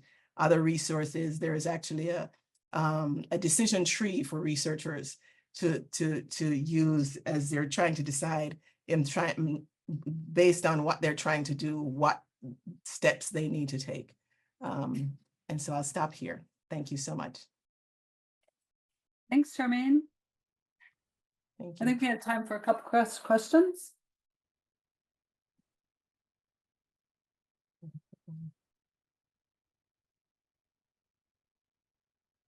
Hey, Kim, this is Rick. I'm having trouble raising my hand. Okay, Can I- yeah, can go I- ahead. Can I ask a quick question? Sure. Yeah, Charmaine, what a terrific talk. Wow, that fabulous work. I'm realizing there's a lot that I don't know about sickle cell disease. One simple question is a sickled cell, can you reverse the phenotype so it becomes a non-sickled cell? Or do you just clear it from the system and decrease pain through that mechanism? That's right. It's replacing it. So the gene therapy, it's clearing it and replacing it with new cells. The gene transfer processes. I'm talking about, say, environmental influences that may be positively impacting pain. Oh, I see. So I don't- do those actually affect, do they take sickled cells and convert them to non-sickled cells, or is it directly affecting pain response mechanisms in the individual? That's a good question. I really don't know that, Rick. I don't know if they're, for a lot of these things, some of them are influencing, well, maybe influencing things like the fetal hemoglobin. I know there are drugs that do that, but there are other factors that might do that as well. But I am not sure if that is what is happening in some of it. Might be in some of the cases, but I can't say for sure. Actually, my second question is there anything known about potential environmentally mediated epigenetic changes in the genome that can influence gene expression in a way that it either enhances or suppresses the sickle cell phenotype? So DNA methylation for sure has been shown to Of which genes? I mean, have they been mapped to specific genes that would then connect to specific suppressive pathways? Yeah, they have that work, as far as I know, is still in the process. Okay. I know some researchers at NIH who are looking more into that and trying to identify. Yes. I'm just wondering, are there, say, epigenetic changes that can essentially relieve some of the epigenetic silencing of fetal globin? Fetal hemoglobin. So anyway, Mhm. anyway, very, very interesting work. Yes. Thank you for joining us for council. Yeah.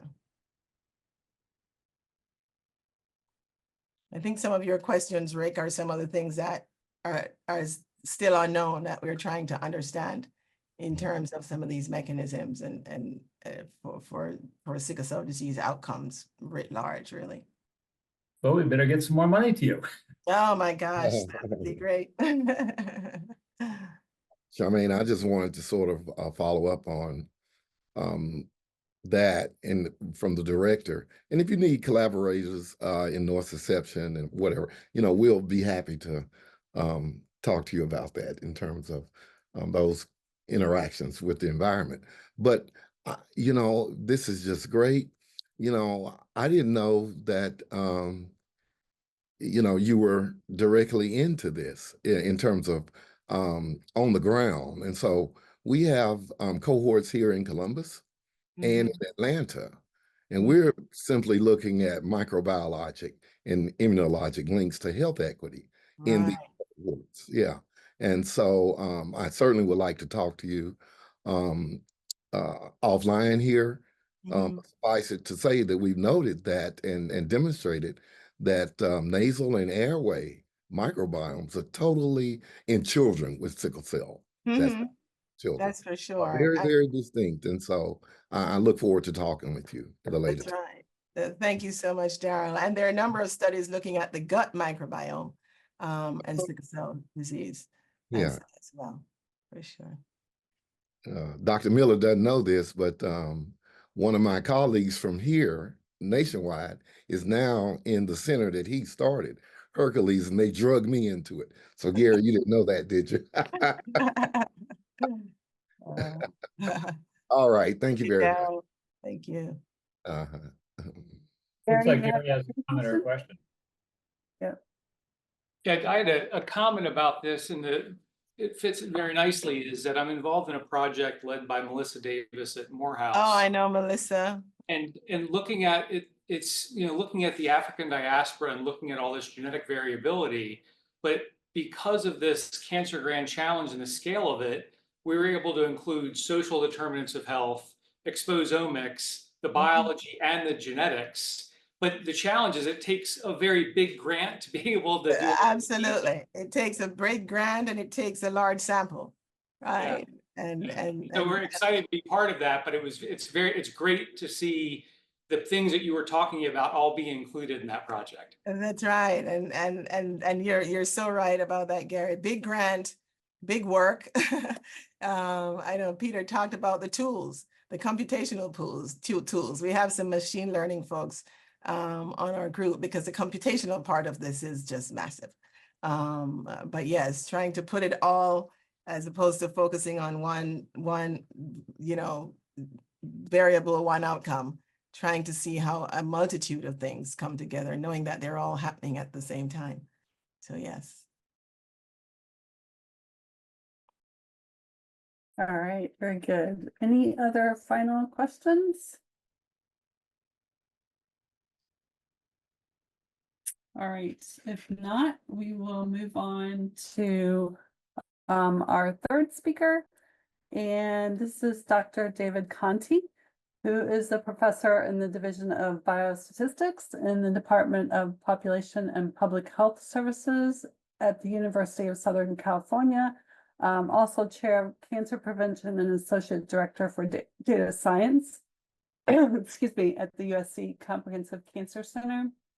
So David's been a leader and has made some substantial contributions to a wide variety of statistical tools and approaches for G/E, and then has applied them to many environmental and genetic epi collaborative projects and consortiums.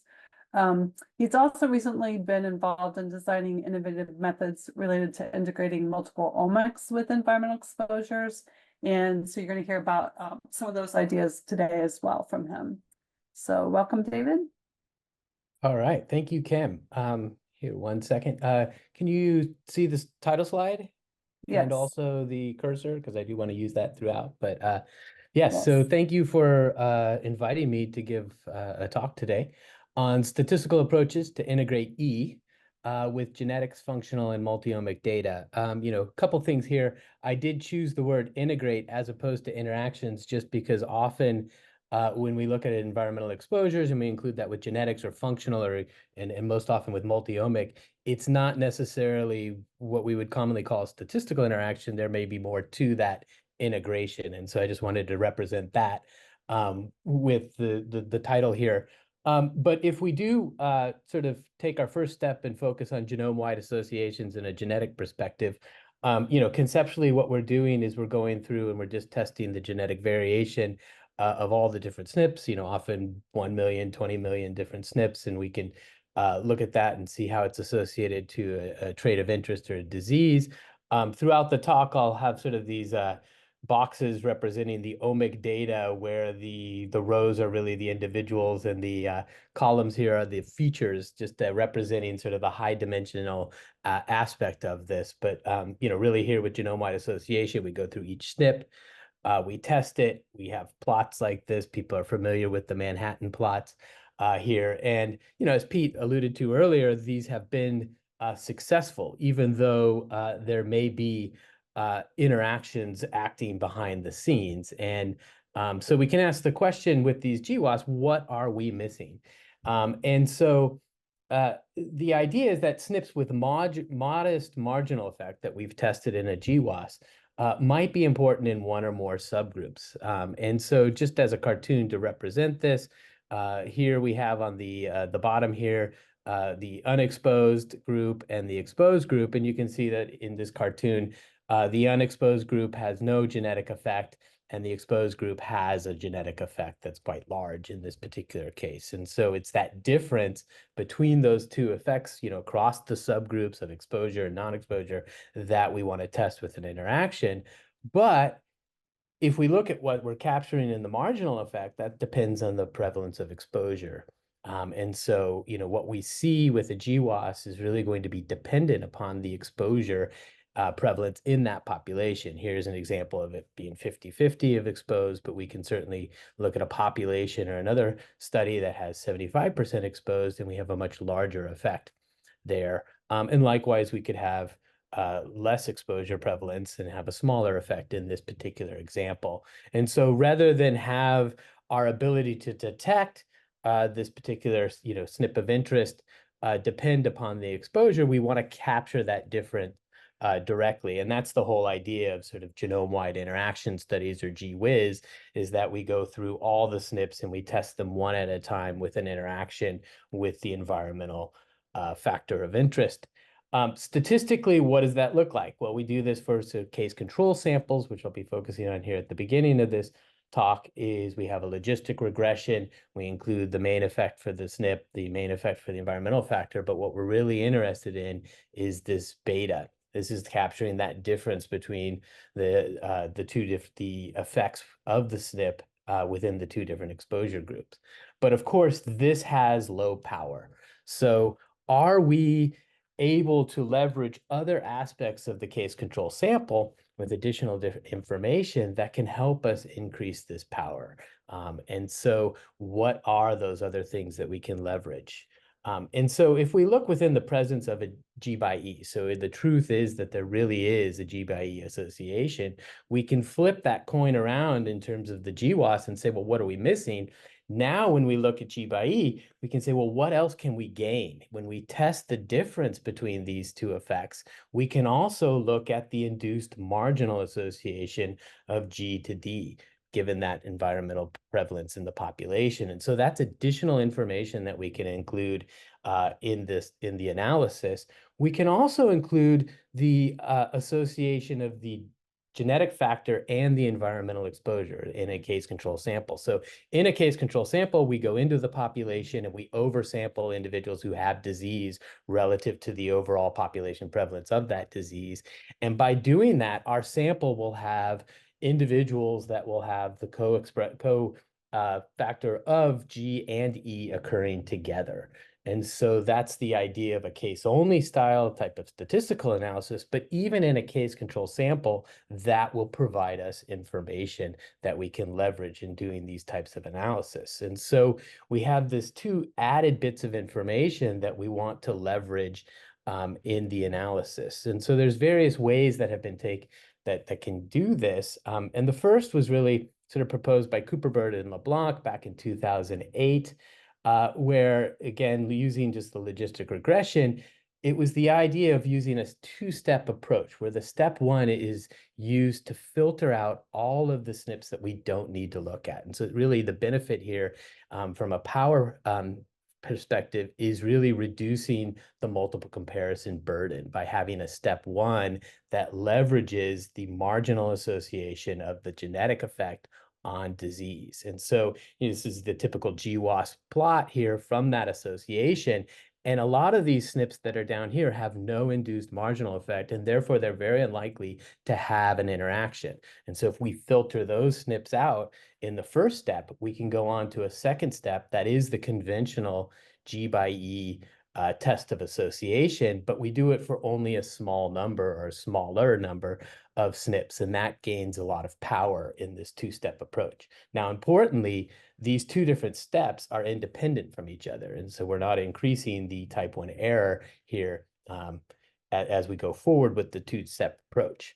Now, it was also realized around the same sort of time with Cassie McCrae and others here at USC that we can leverage not just the D to G association, but also the E to G association. So again, that case-only type of analysis in our case control data. And here, the outcome for a logistic regression here is whether there's exposed or unexposed. And we can sort through all of the different SNPs using this as a screening tool in the step one, and then have a similar follow-up for that second step. And then likewise, Jim Gotterman in 2013 realized that you could actually combine both of those bits of information because they are independent from each other, the E to G association and the D to G association. And so in his approach called EDGE, you combine the two test statistics, they're independent, and you can just sum them up. And that becomes a 2 degree of freedom test for that. And then again, follow that up with the second step from that filtering on a much smaller set of SNPs that you can look at. And so that gains a lot of power in looking at that. So we can look at sort of the trade-off and how all these different approaches sort of work in terms of power to detect here. And so in this example, what we're showing here is the power on the y-axis, and it's the power to detect an odds ratio for the interaction effect of 1.5. So that's held constant across this figure. What is varying across the x-axis is the marginal effect. And that's really just the nature of the interaction. We could have here on the far left crossing sort of interaction where there is no induced marginal effect, or on the far right here where we have that traditional sort of pure interaction where there isn't the induced effect. And that gets at this sort of change in the marginal G effect in this type of situation. Now, the first thing I want to point out here in this figure is the lowest power here across the board is this G-whiz. That's testing all SNPs in the population, or sorry, in the study, 1 million, 2 million SNPs that you would do, and that has very low power there. So what we can see, though, with the typical GWAS study is as the marginal effect increases, the GWAS power does increase. And again, that's what we're detecting in some situations with that marginal GWAS. But leveraging that marginal association in the two-step approaches, with the approach that just does that with DG, we can see that we have increased power. And that is increased power even over just a typical GWAS for testing that interaction, because we're limiting the number of SNPs that get carried forward in that step 2 process. And that limitation of the multiple comparison really gives us a bang for the buck. And then likewise, if we test the E to G association, we have increased power across that as well. Combining those two in the edge approach here really does increase that power dramatically. But the other take-home message in sort of looking at this and the complexities behind these sort of the real-world situations and the simulations that reflect that is there really is no one universally most powerful method that should be used. And so the idea here would be to take some of these methods and apply them to the GWAS data and the environmental factor and really sort through what are the effects that you're seeing. Now, there's other ways to incorporate this type of information. And that gets to sort of a two degree of freedom joint test. This is actually proposed by Pete Kraft in 2007. And it really just goes back to looking at the basic logistic regression model and realizing that we already are testing and including in that model the main effect of the association of G to D. So we can test those both terms of whether they're zero in this 2 degree of freedom test. What's nice about this is it can identify loci, genetic loci that have both a G by E effect and an induced marginal effect. So that's represented here in this figure.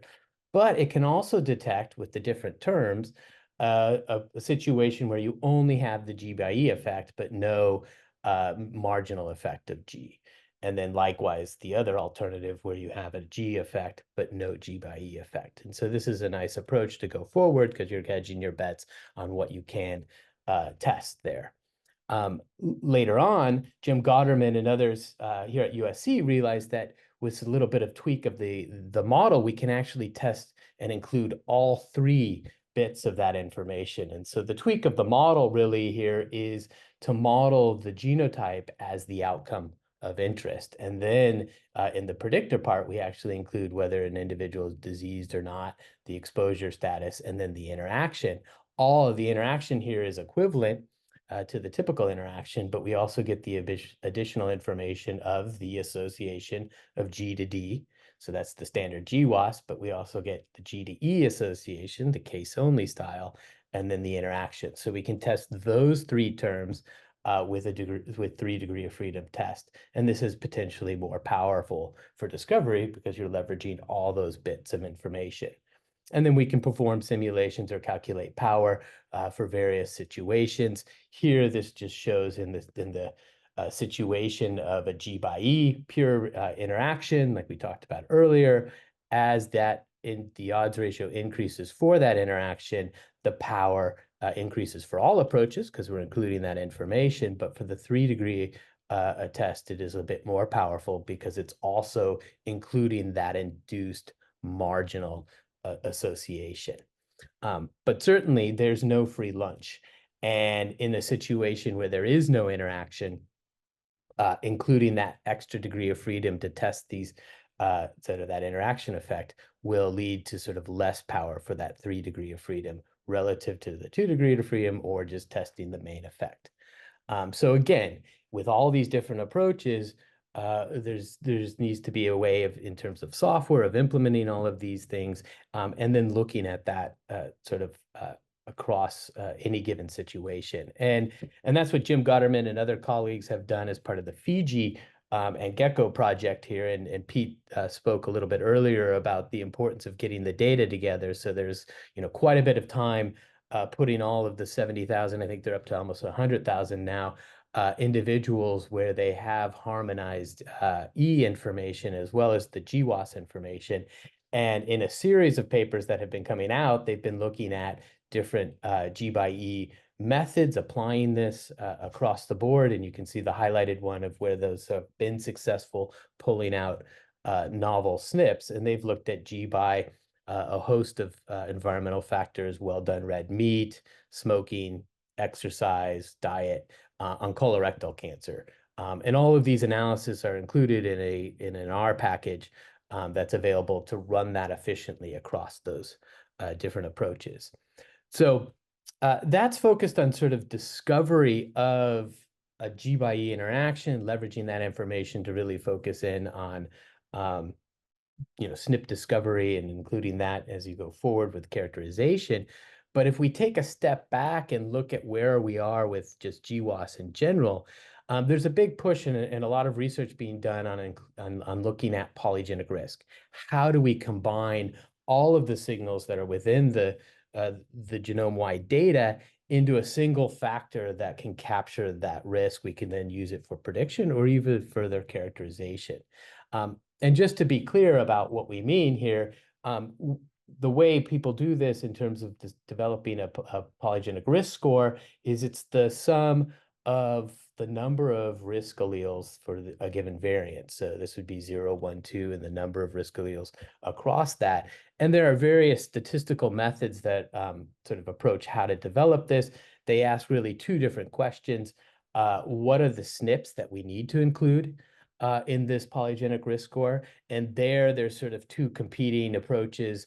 There's approaches that really focus on fine mapping, really honing in on a region of interest and getting at what are the signals that drive the effects within that region. But there's also genome-wide approaches that take the idea of, well, we're going to include all SNPs within the genome, and then focus on the second part is, what is the weight that we want to estimate within that? And as you sum up these polygenic risk scores, they form sort of distributions within cases and controls, and we can compare those distributions either looking at percentile cutoffs within cases versus controls, or looking at sort of the one standard deviation increase in the odds ratio. Now, importantly, in a big area of research is the transportability of these polygenic risk scores across populations. And really that gets at the historical nature of GWAS in general, and looking at sort of the lack of diversity that could really impact health disparities. And here in this figure from a paper by Martin et al. In 2019, what we're looking at is the growth of GWAS over time here, and you can see that the number of individuals that have been included in GWAS has grown exponentially, but a large number of those, or disproportionate number of those, have been individuals of European ancestry. And certainly those that are in GWAS studies outweigh what's represented by the global population. Now, if we're going to construct polygenic risk scores that are based on the individuals of European ancestry, their genetic architecture, which includes linkage disequilibrium, allele frequency patterns, and so on, will dominate that construction, how we determine what SNPs and what weights to include. And that can have a big impact on the accuracy or the effect estimate that we have. And then in this paper, they looked at sort of the accuracy relative to European ancestry individuals across 17 quantitative traits. And so it's relative to European, so it's all in terms of prediction accuracy 1. And you can see that there's quite a bit of drop off in that accuracy in other populations, and most notably individuals of African ancestry. Now, this can be, have quite a bit of impact if we designed a risk prediction tool, a polygenic risk tool that is designed to sort of estimate risk.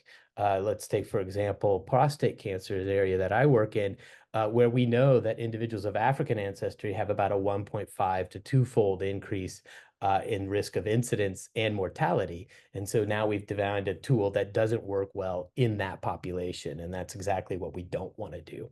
So that's one reason to increase the diversity within GWAS studies, but also be aware of this in terms of effect heterogeneity or performance heterogeneity across populations and what might be driving that, right? So the transportability in the genetics really focuses on sort of that genetic architecture that I mentioned earlier, in terms of linkage to disequilibrium, allele frequencies, and representation of that genetic architecture.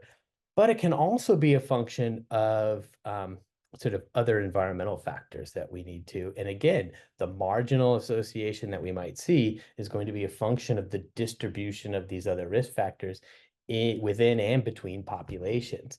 And so here, what we've done with looking at polygenic risk scores and sort of all environmental factors interactions is, we've taken this sort of high dimensional genetic data and reduced it into a single term here in terms of the PRS, and we're looking at environmental factors here. Now, one example to just highlight here is some of the work that we've done in prostate cancer.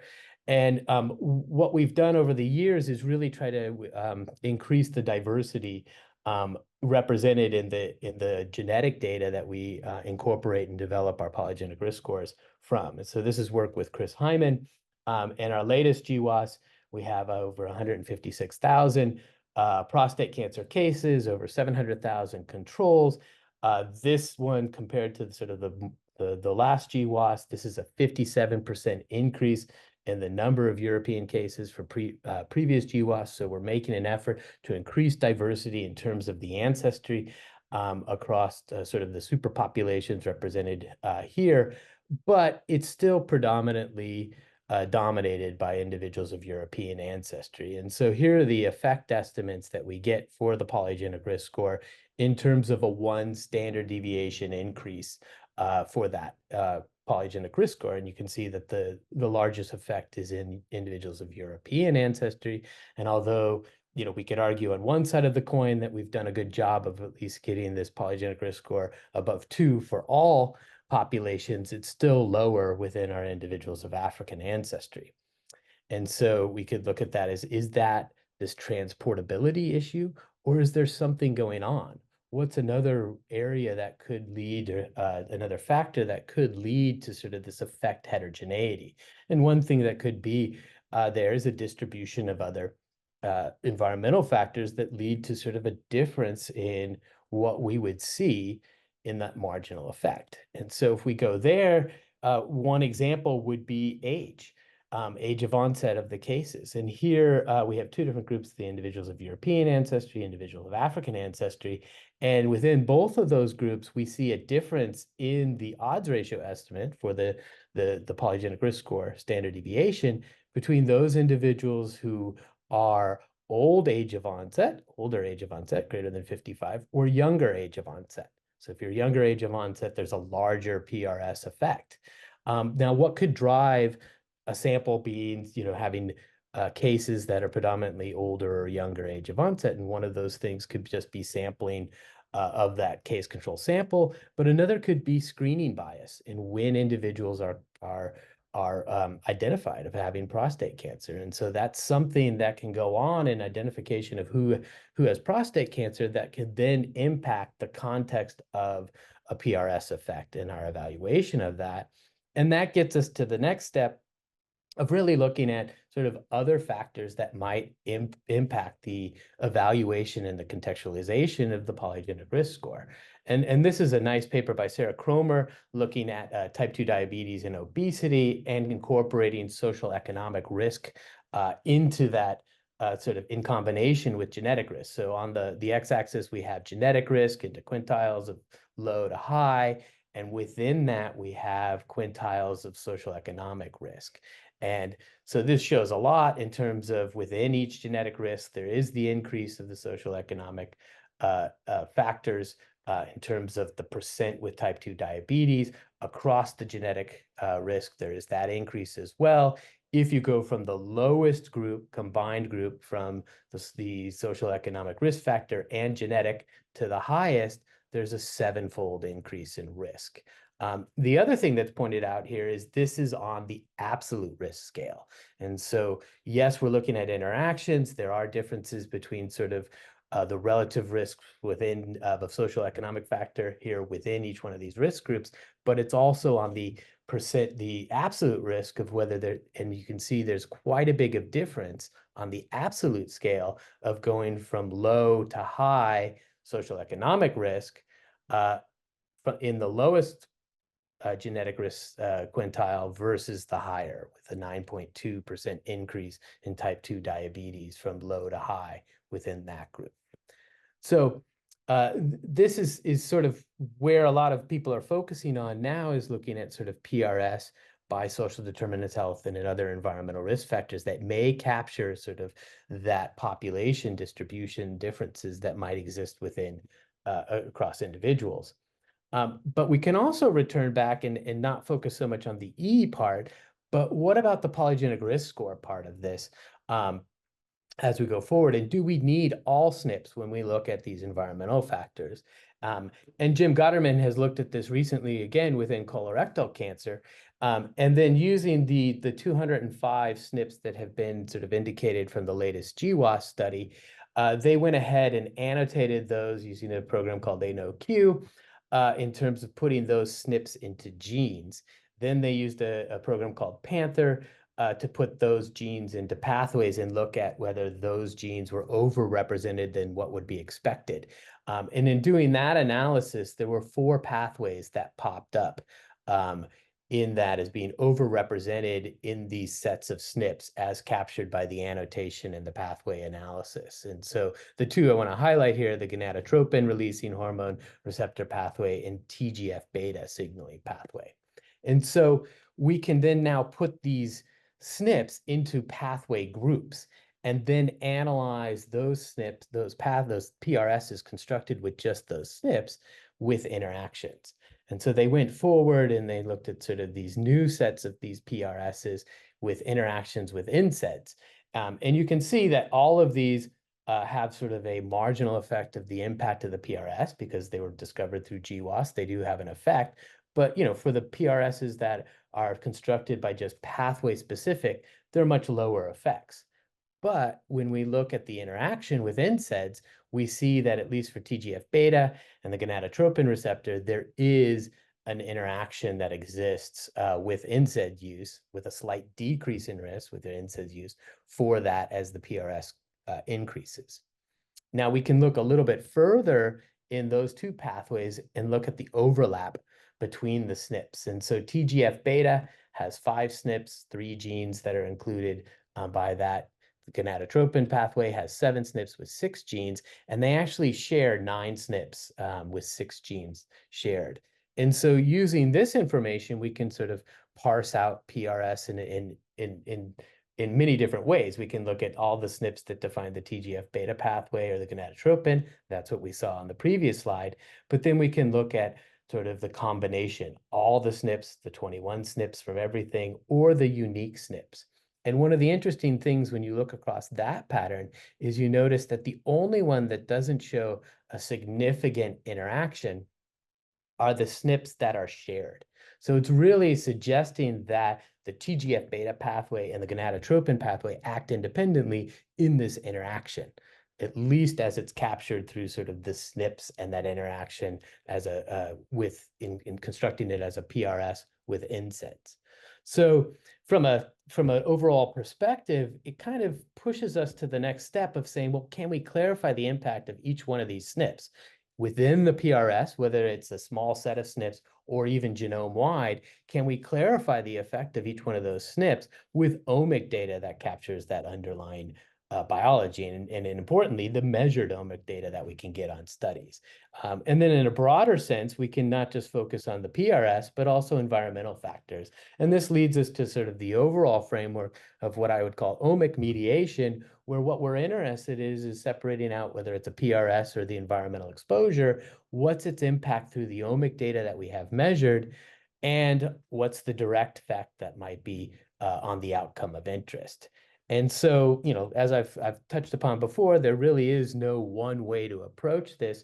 And so recently, Jesse Goodrich, who's a professor here at USC in environmental health, and I have sort of just published a paper on what we call the multi-omic mediation framework for precision environmental health. Here, it combines ideas of mediation and various approaches for that, and I'll go into more detail here, with ideas of multi-omic integration. And there, with the multi-omic integration, what we're focused on is the idea that you might have different types of data: proteomic, metabolomic, transcriptomic, genetics, and how do you incorporate that in sort of these types of analysis? And that varies in terms of early integration, where you simply just concatenate all the data and perform your analysis across this now concatenated data, to the other extreme of late integration, where you treat each omic layer as separate, and then maybe there's a post hoc sort of interpretation of what the results are, maybe a pathway analysis or something along those lines. And then more and more recently, there's intermediate type of integration that really looks for how to combine these in more statistical ways during the inference process. And so I'll go through that here with a few of these different approaches. And now across the other dimension here is the different types of mediation. The first, we can look at high dimensional mediation, where we're taking each sort of genetic or environmental factor and linking it up to every omic feature that we have measured, whether it's a single layer or multiple layers, and then looking at a mediation model. Now, certainly, that leads to a lot of mediation models and a lot of terms. And so most of the approaches in this domain, in terms of the latest statistical techniques, focus on machine learning approaches or regularization approaches that look at shrinkage of those to really do feature selection, think lasso or ridge regression, to get at that type of model selection. And that's where it's important to think about how you concatenate this across the different omic features. With early concatenation, you're putting them all together, and so you have a single sort of shrinkage parameter across all of the different omic data. On the other extreme, late integration, you would have a separate shrinkage parameter for each. And the intermediate here in this particular context would be something as very akin to sort of a group lasso, where we allow the data to sort of have different shrinkage parameters within each omic layer, but the overall joint model is combined across omic layers. The next approach here could be latent mediation, where the idea to reduce that high dimensionality of the data is to do a pre-step, where you take each omic layer and you perform clustering approaches, or some sort of dimensionality, could be principal components, where you reduce the number of factors that then you take forward into a mediation analysis. And so then that would be more conventional type of mediation analysis. There are approaches here, the Koch approach and the Albert approach, where they combine that process, where it's not a two-step process, but you estimate the latent factors as a function of the mediation analysis. Now, taking that to sort of the multi-omic framework, again, the same sort of idea of, do you concatenate all the information in terms of early integration and estimate factors that are joint across all of the different omic layers? The other extreme is to estimate clusters and factors within each layer and then model those within a mediation analysis. And then more sort of intermediate between that is using clustering approaches that actually are designed for multi-omic data, one approach being Jive.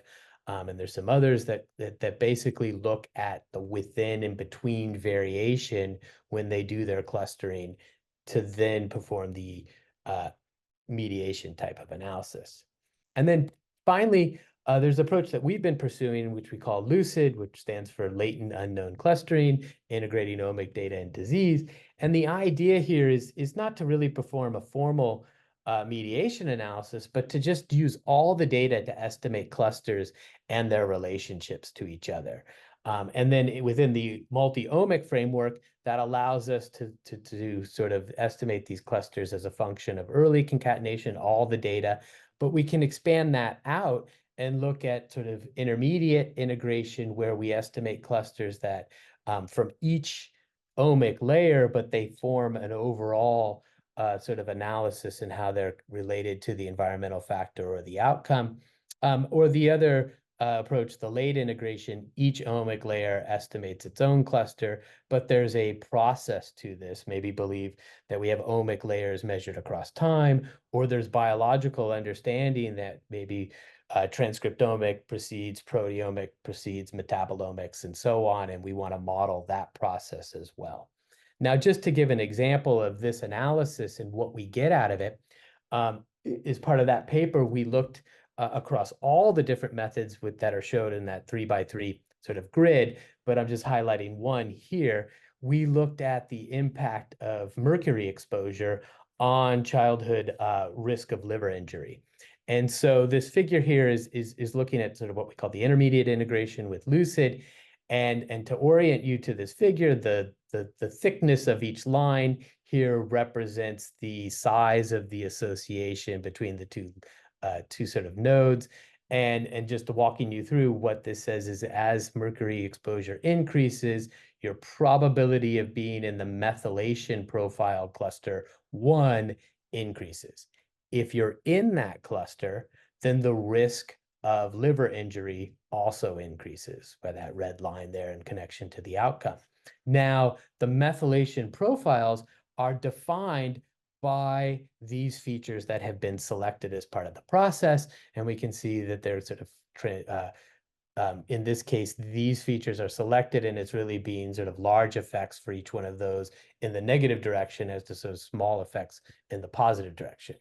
And we can see that you get the information for the different clustering within each omic layer in how you sort of approach that estimation of those clusters. But yet it's all the clusters in concert related to the outcome of interest. Now, the other bit of information that we get out of this is that each individual has a probability of being in any one of these clusters for every different omic layer. And so that information can be used to look at the subgroups of individuals. And one way to do that is to do that through network analysis. And that's what's represented here in this figure, where the different groups are representing the similarities or the connections of individuals with similar omic profiles based on their probability of being in those different clusters. And so overall, if we look at sort of the increasing mercury exposure there on the x-axis versus the increasing NAFLD risk, we can see that in this case, there are 8 different groups that are estimated within this analysis. And those groups actually have a non-linear increase in the effect, i.e. an interaction, effect heterogeneity. As increasing mercury exposure increases, that'll impact your risk differently. And so through this mediation analysis, we're identifying individuals that have different effect estimates or different effects based on their omic profiles. And we're using that information to estimate that subgroup. And we can see that here, if we go into each one of those groups, we can look a little bit more closely at those profiles. If we go to group 1, which has the lowest sort of mercury exposure and the lowest risk, that's represented up here in terms of these bars on exposure and outcome. But this is the omic profile that we get from the analysis and looking at sort of miRNA profile 1 has low levels of those particular features in this particular profile. Now, if we compare that to group 8, which has much larger mercury exposure, it's represented here by this bar, we can see that we get quite a different omic profile in terms of methylation levels being lower for profile 1 there, and so in a different profile, the transcript profile 1 for that as well. So we've defined groups of individuals, their profiles of omic layer, and how those are related to risks as well. So in moving forward, if we look at sort of this type of framework, we can, rather than put it into a mediation, we certainly can also put that into a formal interaction. And we've already talked about that to some extent of whether we want to scan all of the features or look at pathway type of information in doing that. And that leads me just to the last part here of just looking forward of where are we going. And Pete and others have already touched upon this. A lot of times we have sort of our environmental epi studies, our human studies are well characterized. They're unique in the hypothesis and the data and the time periods that they're assessed. But one of the problems with that is it's difficult to replicate those studies, and it's also difficult in terms of the sample size to perform the analysis. And so what we would like to do is really leverage the large biobanks, the cohorts, the databases that are available to help us with discovery or characterization within the studies that we have access to. And so a lot of what we're currently working on are analytic methods that leverage that prior information in terms of pathways, exposure profiles and mixtures, and then as well as omic features and signatures that really reflect that exposome. And we already saw an example of that earlier in my talk, is using sort of the large consortiums, the genetic data to construct polygenic risk scores. We can use databases for pathway information to refine the polygenic risk score, to then go into our study and look at interactions with NSAIDs or other factors there. And it's not just limited to sort of leveraging the large biobanks or the cohorts, but it's also leveraging that experimental studies as well. And again, using that information as prior information to inform our analysis in our human studies for pathways, exposure profiles and mixtures, again, omic features and signatures, as well as the interventional impact. You know, and again, I mean, one example would be using an experimental study that looks at filters to reduce PFAS. That could look across multiple PFAS exposures to see sort of the differential impact or the ability of that filter to filter out that exposure. That then can be taken into cell line experiments that look at that sort of exposure contrast between the cells, high exposure, low exposure, as determined by that filtering, to give us an idea of the pathways of interest measured through omic data in the cell lines. And that can be carried on then on to the human studies to inform the analysis. And so we need statistical tools that can take all of that little information and use that to help guide the analysis. And so that's what we're currently working on. And just to end here real quickly, you know, it takes a village to perform this type of things. A lot of the work in terms of the multi-omic work, the data science part is driven by Jesse Goodrich here, in collaboration with Lida and Max, who are PIs on the multi-omics for health and disease. And I also want to highlight Lucy and Anna, who are the biologists involved in this, you know, measuring the cell lines and the omic data within that. This is also work in conjunction with the Primed Cancer project that's part of the PRIME consortium. There we're looking at the polygenic risk scores, how to do informed analysis there, not just across populations, but including functional information to make transportability more effective. And then finally, a lot of the methods that were presented today are part of our program project grant that we have here within the Division of Biostatistics at US, headed up by Jim Gotterman and Kim Siegman. And we have different projects there for the integration of omic data for latent structures, integration of omic data for G/E, as well as genome characterization and how we integrate all of that together. And then finally, I just want to thank all the students and the postdocs that really did a lot of that work. And many of them were supported off our environmental genomics T32, which is supported by NAEHS. So with that, I'll say thank you and see if there are any questions.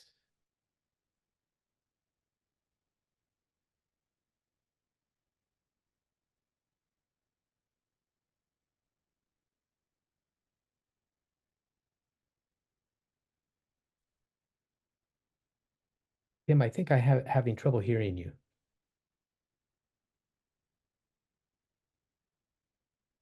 David, this is Cheryl Walker. Ah. I guess I'm just going to speak out. I had my hand raised. I can but- hear you, yes. Okay, wonderful. First of all, I want to thank you. That was absolutely a gorgeous talk, and I think presented on a level that was really, really easy to understand. So thank you. Oh, So- thank you. So one of my questions for you is, as you are having a chance to now do these correlation studies as well as integrating the multi-omics, are you finding that they are are some of them redundant with each other, and or are all of them distinct in terms of the amount of information that you're giving and when you're integrating across multiple levels? You know, it's both. And that's, you know, and that's where it really is this communication between the biologists, the humans, and the data.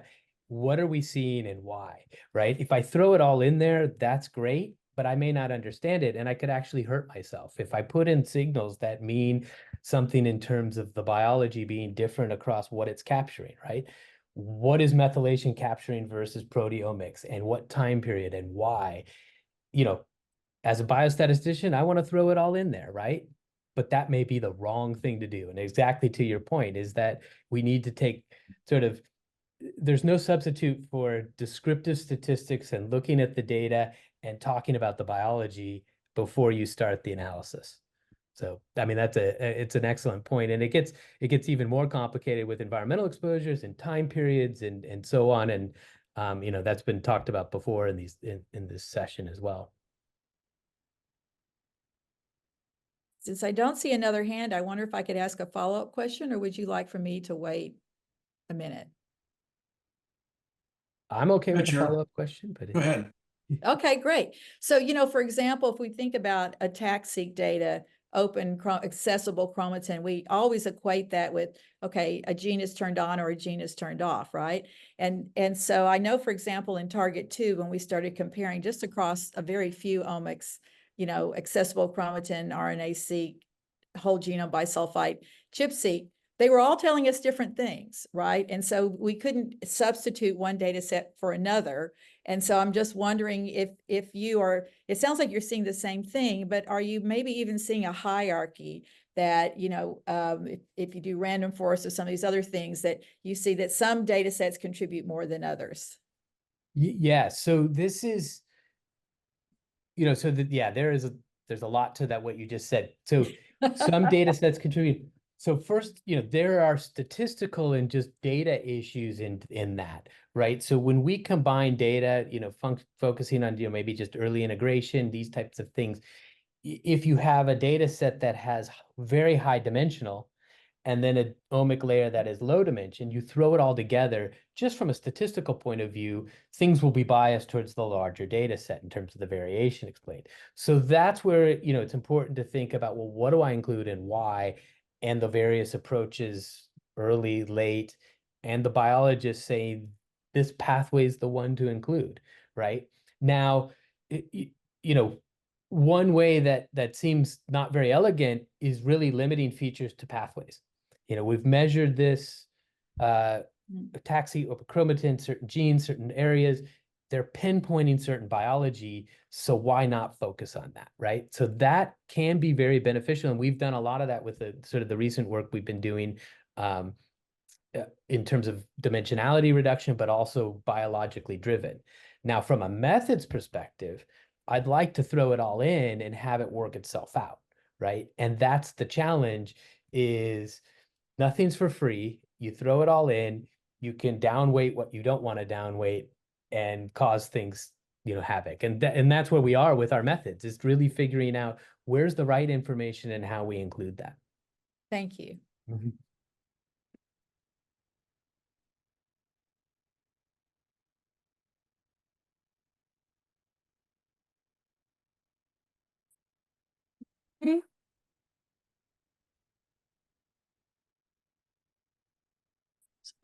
I also can't hear if Yeah, Kim, I think we may have lost your audio.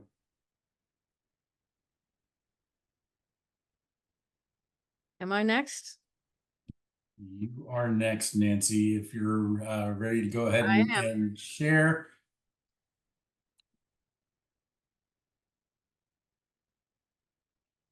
Okay, so I gotta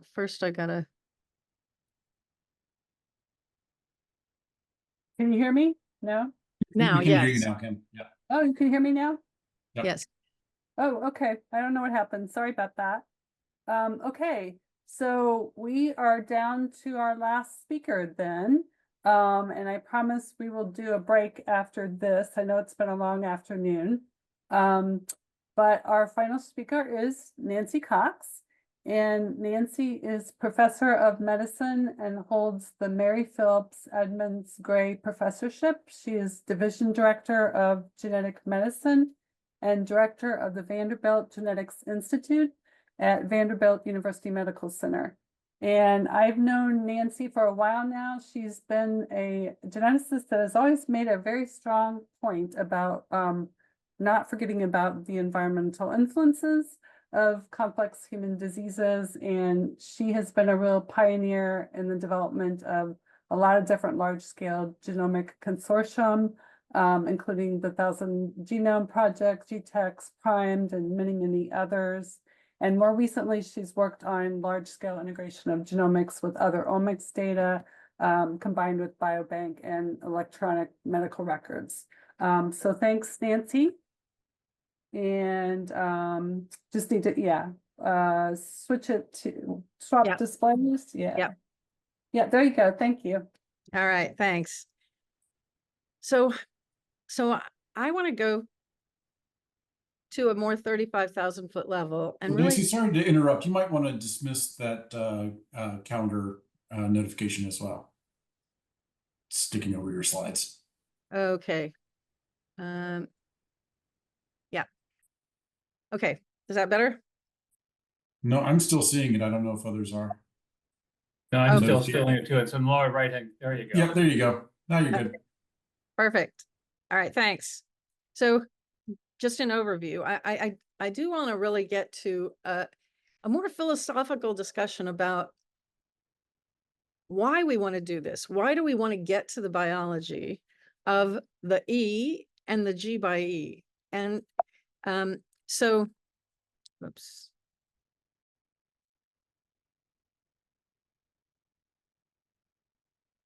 It's not just because we can, although we are doing a better and better job of being able to do this with much less expense. And so all of a sudden we have much more ability to collect data that gives us these intermediate phenotypes. Okay, the genetics is, DNA based, very close to kind of the beginnings of things, but we're looking at diseases that are often a lifetime of accumulated exposures, plus the ways genetics may make it more likely that certain things get initiated. But then also there may be other kinds of genetics that affect the progression of diseases. And of course, the baseline, the main things that we want to do is really understand what is happening biologically so that we've got a hope of both preventing where we can when we understand enough, but at least doing a better job of treating, and especially a more precise job of treating when we know that so many of these conditions are both genetically heterogeneous in how they arise and how they progress, but also have biology that is potentially driven by the exposures that we know matter as well. And we have a huge missing data problem. We're only at this point able to interrogate certain kinds of the next stage biology. So we measure gene expression with RNA-seq. We can now measure quite a number of things, methylation, chromatin marks, as was just discussed, that influence gene expression.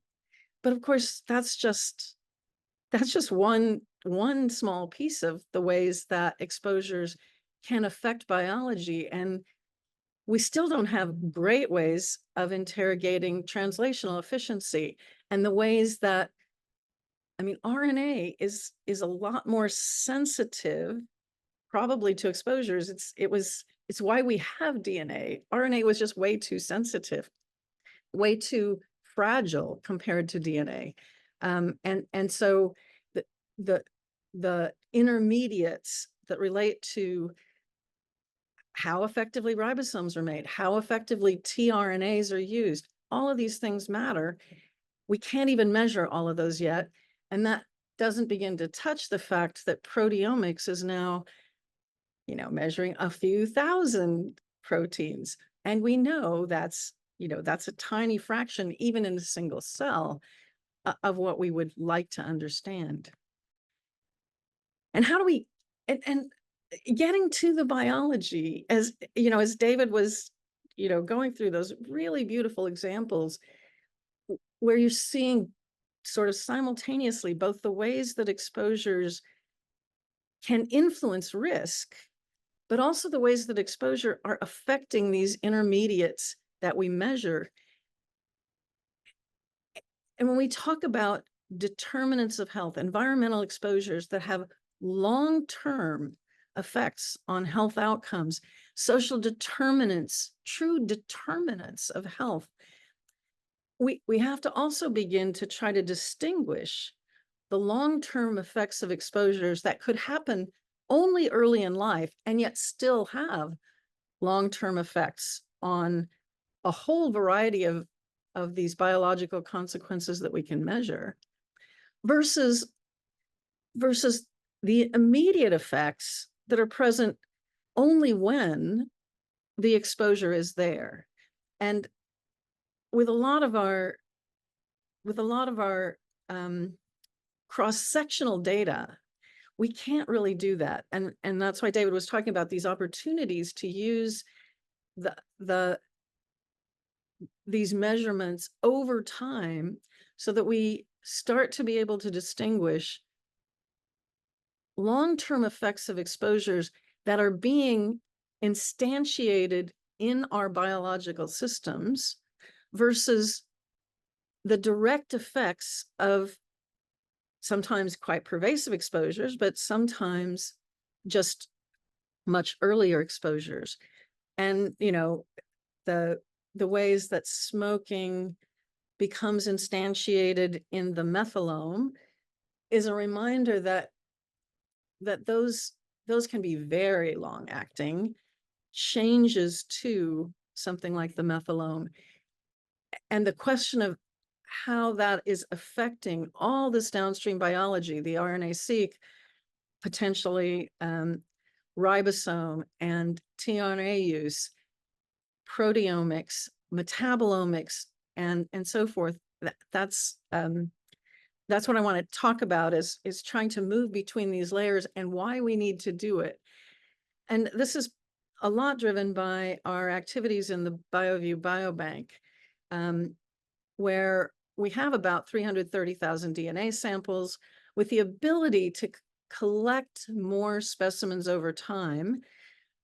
We now have about 150,000 of those with genome variation at the level of GWAS, but it's linked to a really mature electronic health record data warehouse, because Vanderbilt built their own electronic health records more than 30 years ago.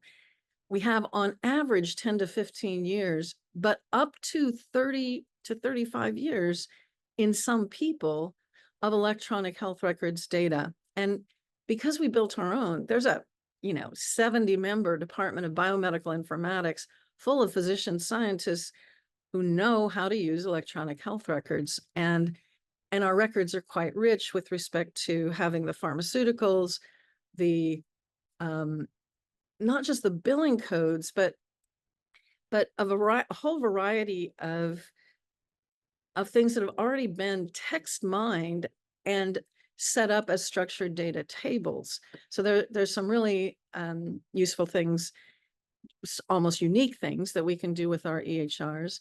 In addition, we've done a lot of work to impute into the biobank from the genome variation we have, transcriptomes that can be imputed, metabolomes that can be imputed, et cetera, so that we try to capture at least the genetically determined parts of those biology variables. And the opportunity to play off the genetics from the residual is another aspect to this that I think is something that will be really useful and important going forward. But this whole set of samples now that we have DNA on are being whole genome sequenced now through a partnership with pharma. And so that gives us a huge additional way of grabbing onto biology, because the rare variants give us genes. That is not something we get easily from the common variant space. And so being able to combine the imputations for transcriptomes that give us, again, some aspect of gene-based biology with the rare variants that will, again, give us some different aspects of gene biology is an opportunity to really then start to do more cross-cutting work with measured transcriptomes, metabolomes, proteomes, and ideally, as I said, now that the costs have come down, to be able to see the methylome over time in people at different, at diagnosis, 10 years after diagnosis, 20 years after diagnosis, how are things changing? What's happening? What else can we learn? And I really want to emphasize, it's not just the 330,000 where we have DNA samples and the ability to resample going forward. There's another 2.8 million people that we call having medical home at Vanderbilt with all of the phenome, but just not the genetics and other omics that could go along with that. And the medical phenome is a really rich way of trying to understand disease biology. When you look at all of the things associated with functional rare variants in some kind of gene-based test, you often get an insight into what the early biology is. So you may see, along with late effects in cardiovascular disease, disorders that relate to congenital anomalies of the vascular system.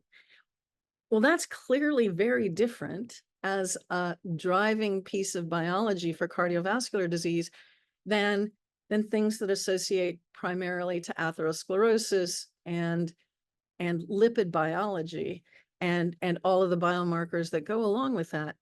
So you begin to be able to pick apart at the gene level some of the differences underlying the polygenicity to common diseases by looking at the ways that different pieces of that biology, individual gene-based or building individual genes into bigger pieces of biology. And I'll try to talk a little bit about that as well.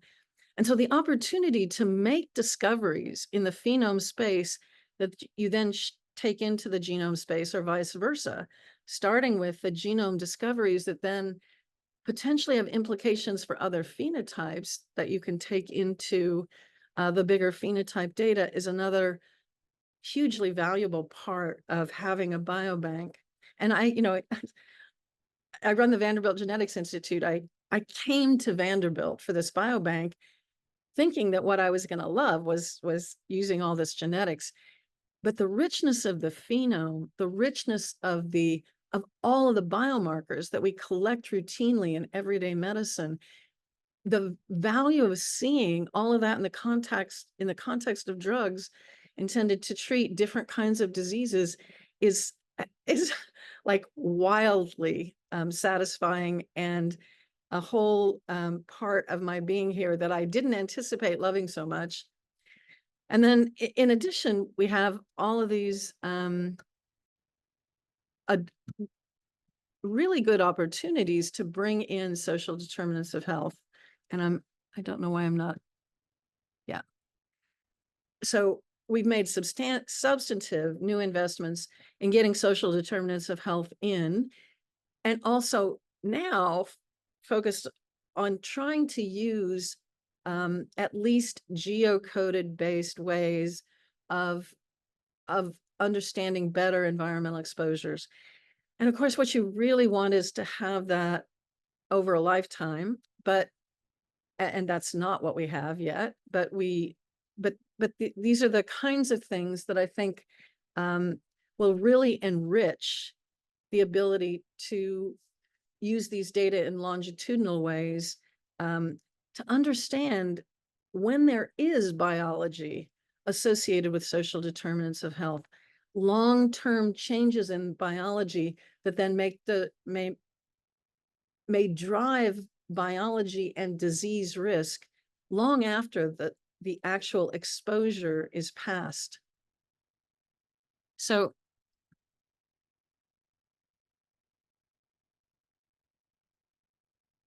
I'm going to use this as an analogy for some of the things, some of the ways that we want to think about this. The faces and bases are just, you know, psychologically a really interesting way to think about the ways that genetics has been looked at in isolation to this point. But you will see different things when you focus in on the environmental exposures and the social determinants of health. And it's really the holistic, the E plus the G plus any interactions between them that is what is ultimately going to drive the phenotypes that we need to study. And so part of this is designed to remind ourselves that we've now got at least a good handle on a lot of genetic measurements in really big sample sizes. And there is no way that we shouldn't be using that to better see, regressing it out, better see consequences of environmental exposures and social determinants of health.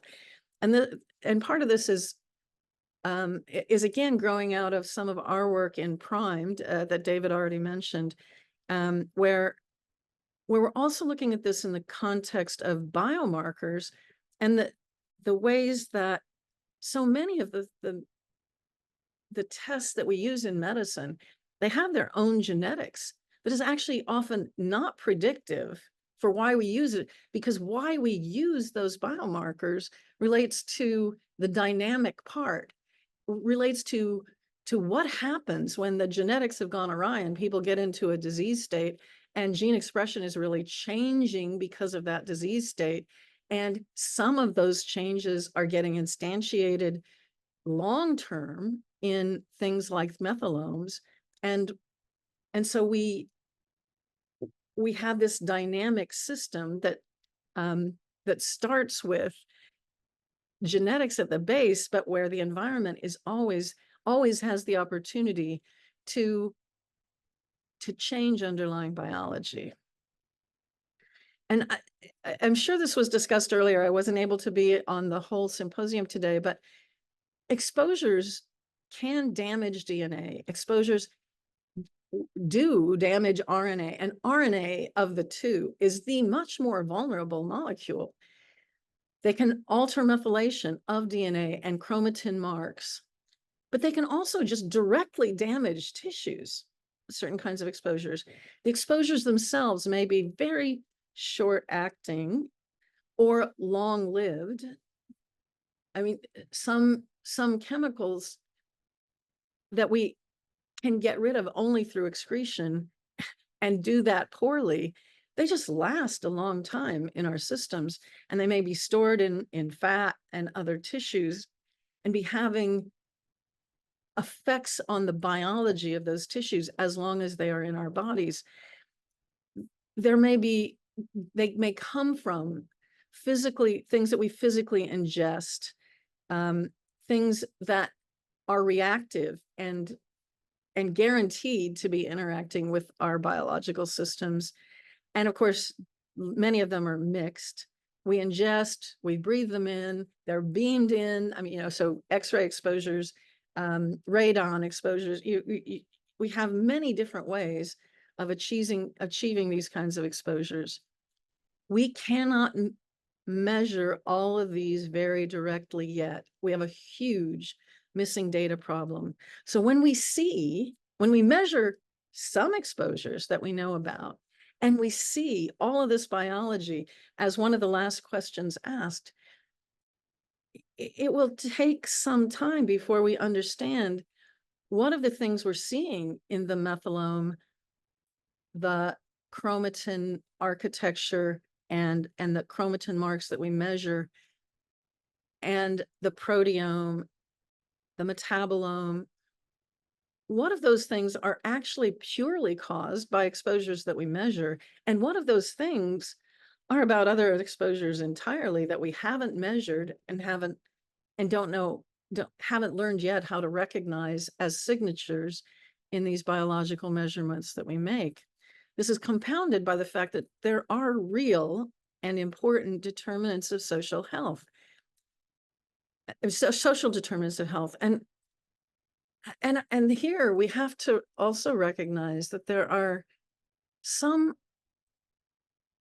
determinants of health, social determinants of health, that may not have any biological effect, but are so profound and pervasive in our society that they have very dramatic effects. And there are many social determinants of health that are clearly related to income inequality, socioeconomic status, etc. And income inequality is such a driver of the ability to access healthcare, the quality of healthcare that you can access over time. When we do FEWAS on the social deprivation index, that's now broadly encoded in BioView, it's all about the healthcare that people don't receive. It is fortunate that we don't see things like more deaths from heart attacks, but we see much less access to the healthcare system. People with the highest deprivation indices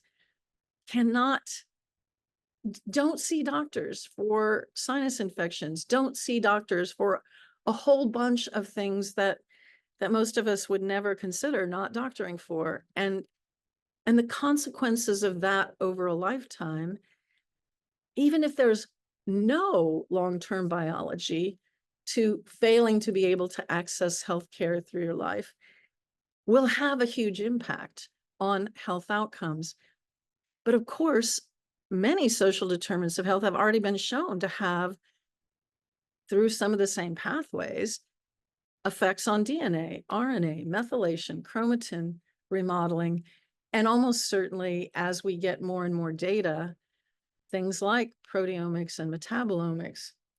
And so we have this double-edged sword of things that will instantiate long-term biological effects, things that can have big effects, but may not alter directly any biology, that have to do with access, treatment of disease, etc. And sort of everything in between, from the perspective of timing and how these exposures and social determinants of health will drive long-term impacts. So what should we be doing to learn how E and G by E drive disease biology? And everything you've heard today tells you about all the things we should be doing. But again, from the 35,000-foot overview, I want to just go through some examples. We know that methylation, we know that chromatin marks can affect gene expression. And so in this conceptual figure, we've got gene expression as it is measured around the outer circle, and our diseases and traits that we want to learn more of the biology of are represented in this inner circle. And here I've called out the part of genetics that directly regulates expression that can drive disease risk. But then there are all of these other non-genetic factors that also directly affect what we measure as gene expression. And this is a huge part of how gene expression varies.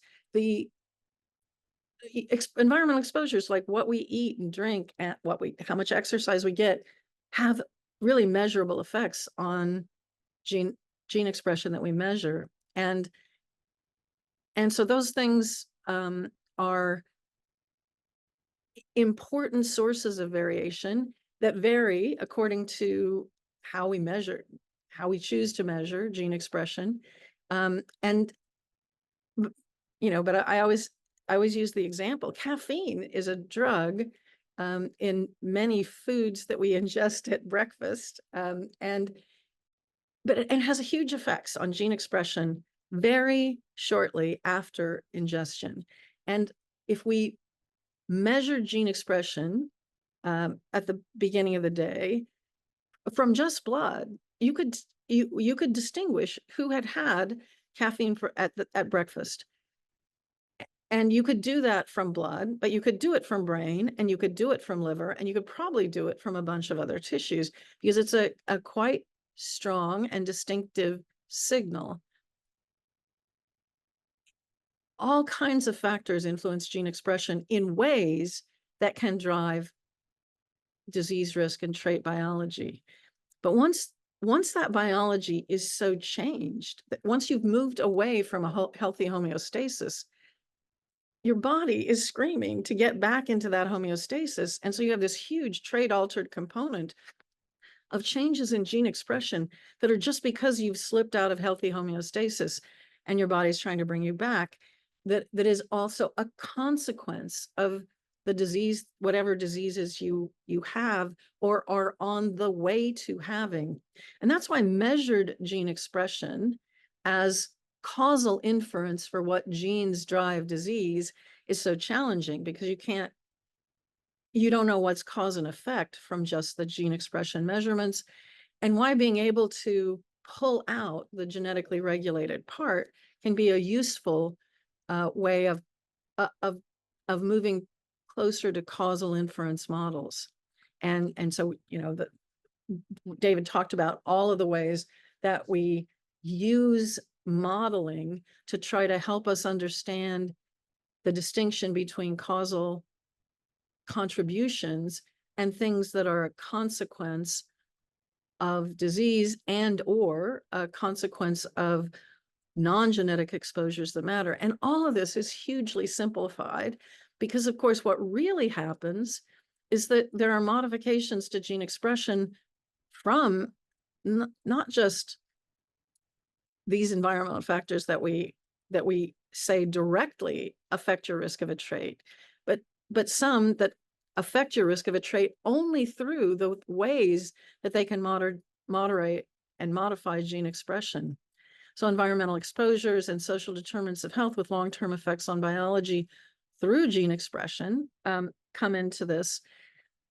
But of course, there are lots of environmental exposures and social determinants of health that may have direct influence on trait biology that could be measured at various levels, right? So through things like gene expression and everything up and downstream of it.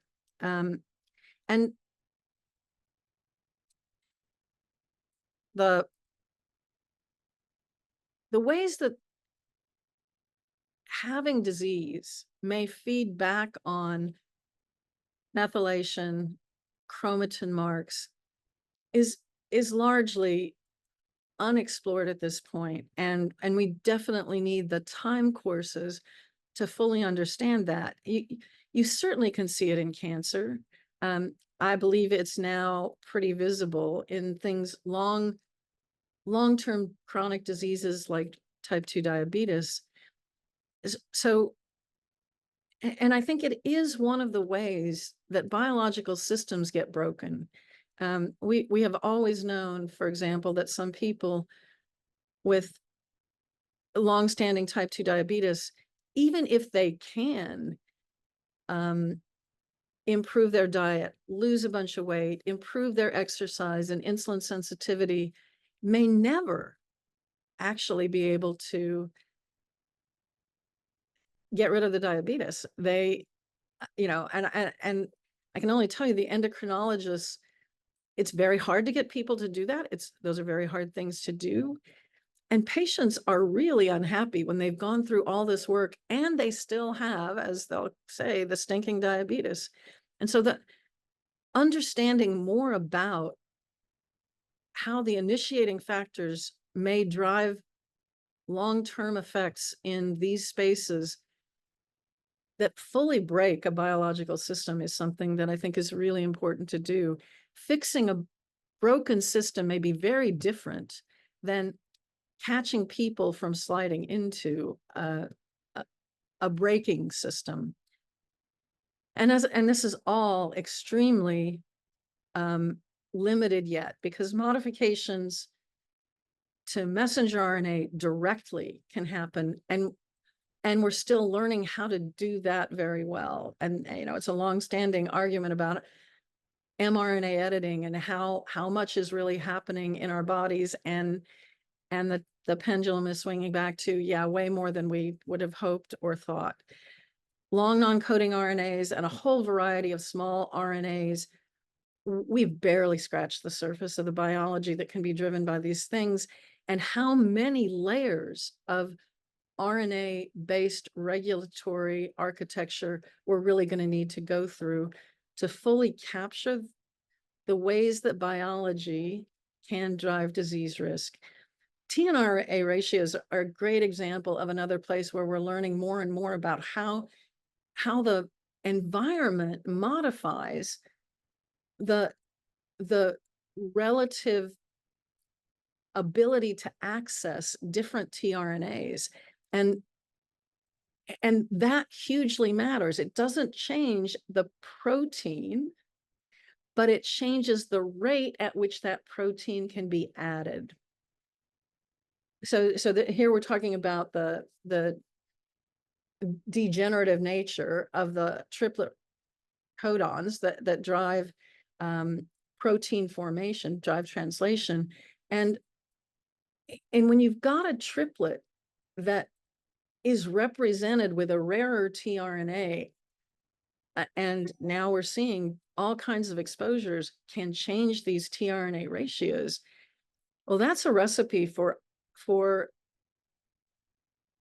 the smaller subset of synonymous mutations that really change protein folding, because the protein folding is happening as these amino acids are added. And so you can end up with synonymous mutations that are driving way more biology than we imagined. It's a small subset, and it may happen primarily in the context of certain kinds of exposures. So that translational efficiency then becomes a big deal to be able to measure more accurately and begin to use in these contexts where we're trying to understand all of the ways that environments talk to the very early biology that matters for disease risk.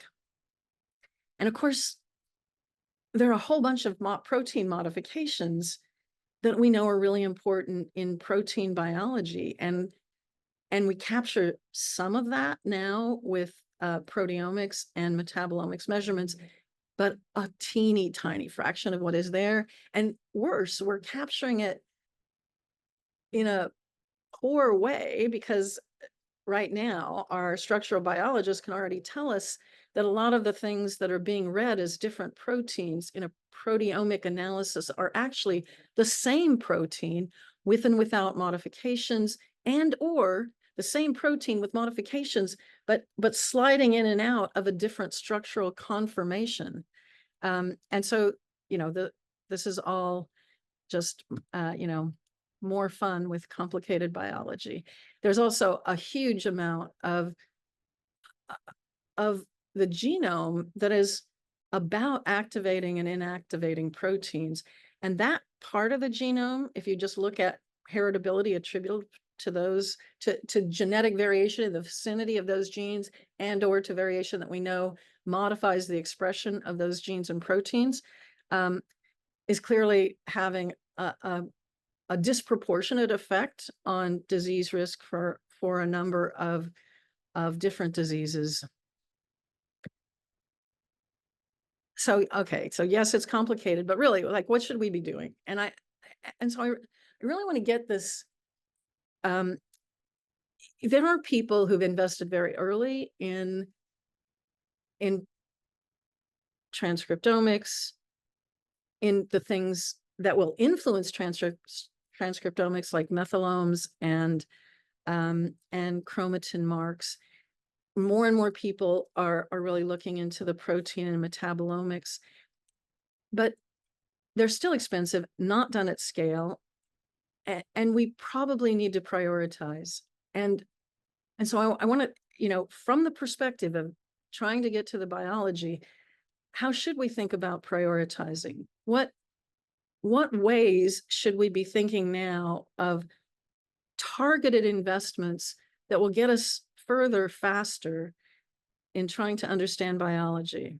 So one key thing is trying to understand what proportion of the SDOH that really are determinants of long-term health don't drive discernible biology, but could be directly impacted with different kinds of health programs for access, better diets, et cetera.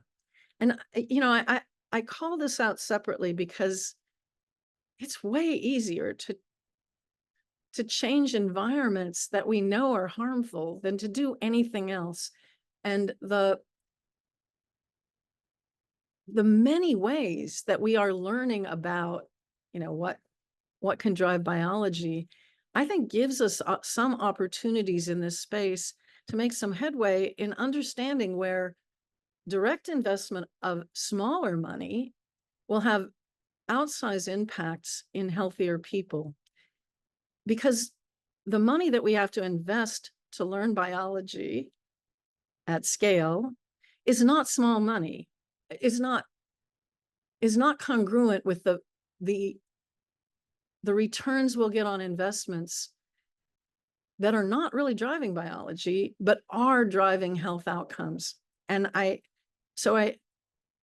think there are ways to start to address this question, and that some targeted investments now may help us isolate aspects of social determinants of health, real determinants of health that are not driving biology directly, but still impacting health. And so that seems like an opportunity that we didn't have before because we couldn't measure enough biology to even get anywhere near this.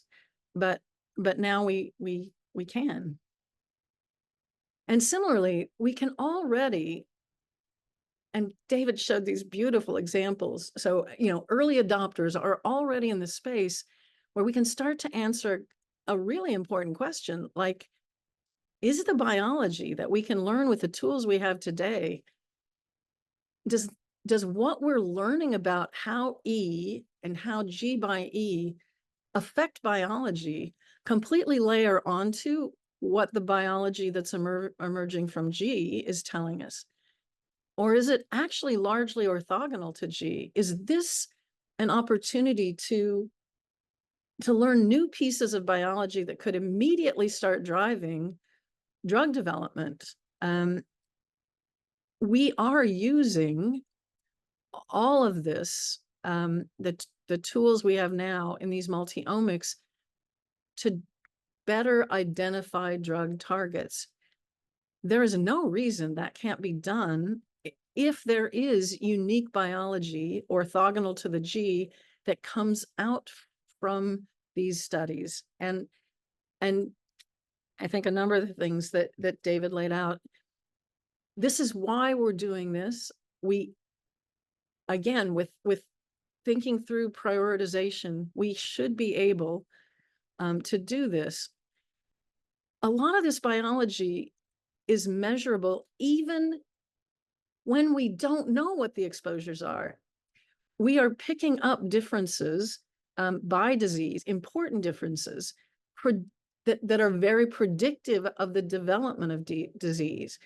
We're seeing the consequences of risk factors, even when we have no information on exposures, no knowledge of exposures that matter, and yet, but we're picking up pieces of biology that could give us information, and we can compare that. We know that, you know, things like the methylome gives us better quality of prediction than the genetics alone. How much of that is layering on to what we knew, and how much of it can we start to use to tell us more about inter-individual variability in exposures that are really driving biology and clearly affecting disease risk. And eventually, that will give us, you know, again, new ways to think more rationally about appropriate therapies that that, that even when we don't know what the exposures are, may be helpful, but certainly will eventually lead us to better identify the exposures, which of course is our best shot at prevention.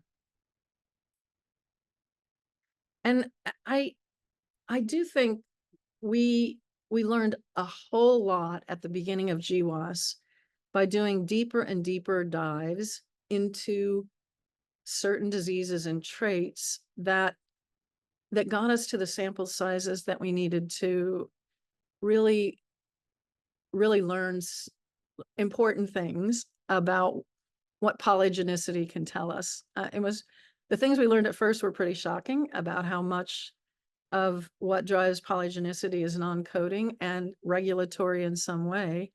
But we did learn a lot by making targeted investments in small numbers of traits in big ways. And the UK, the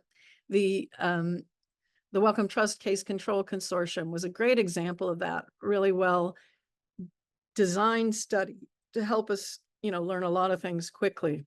So what if we were going to do a deep dive into some traits with a concerted effort?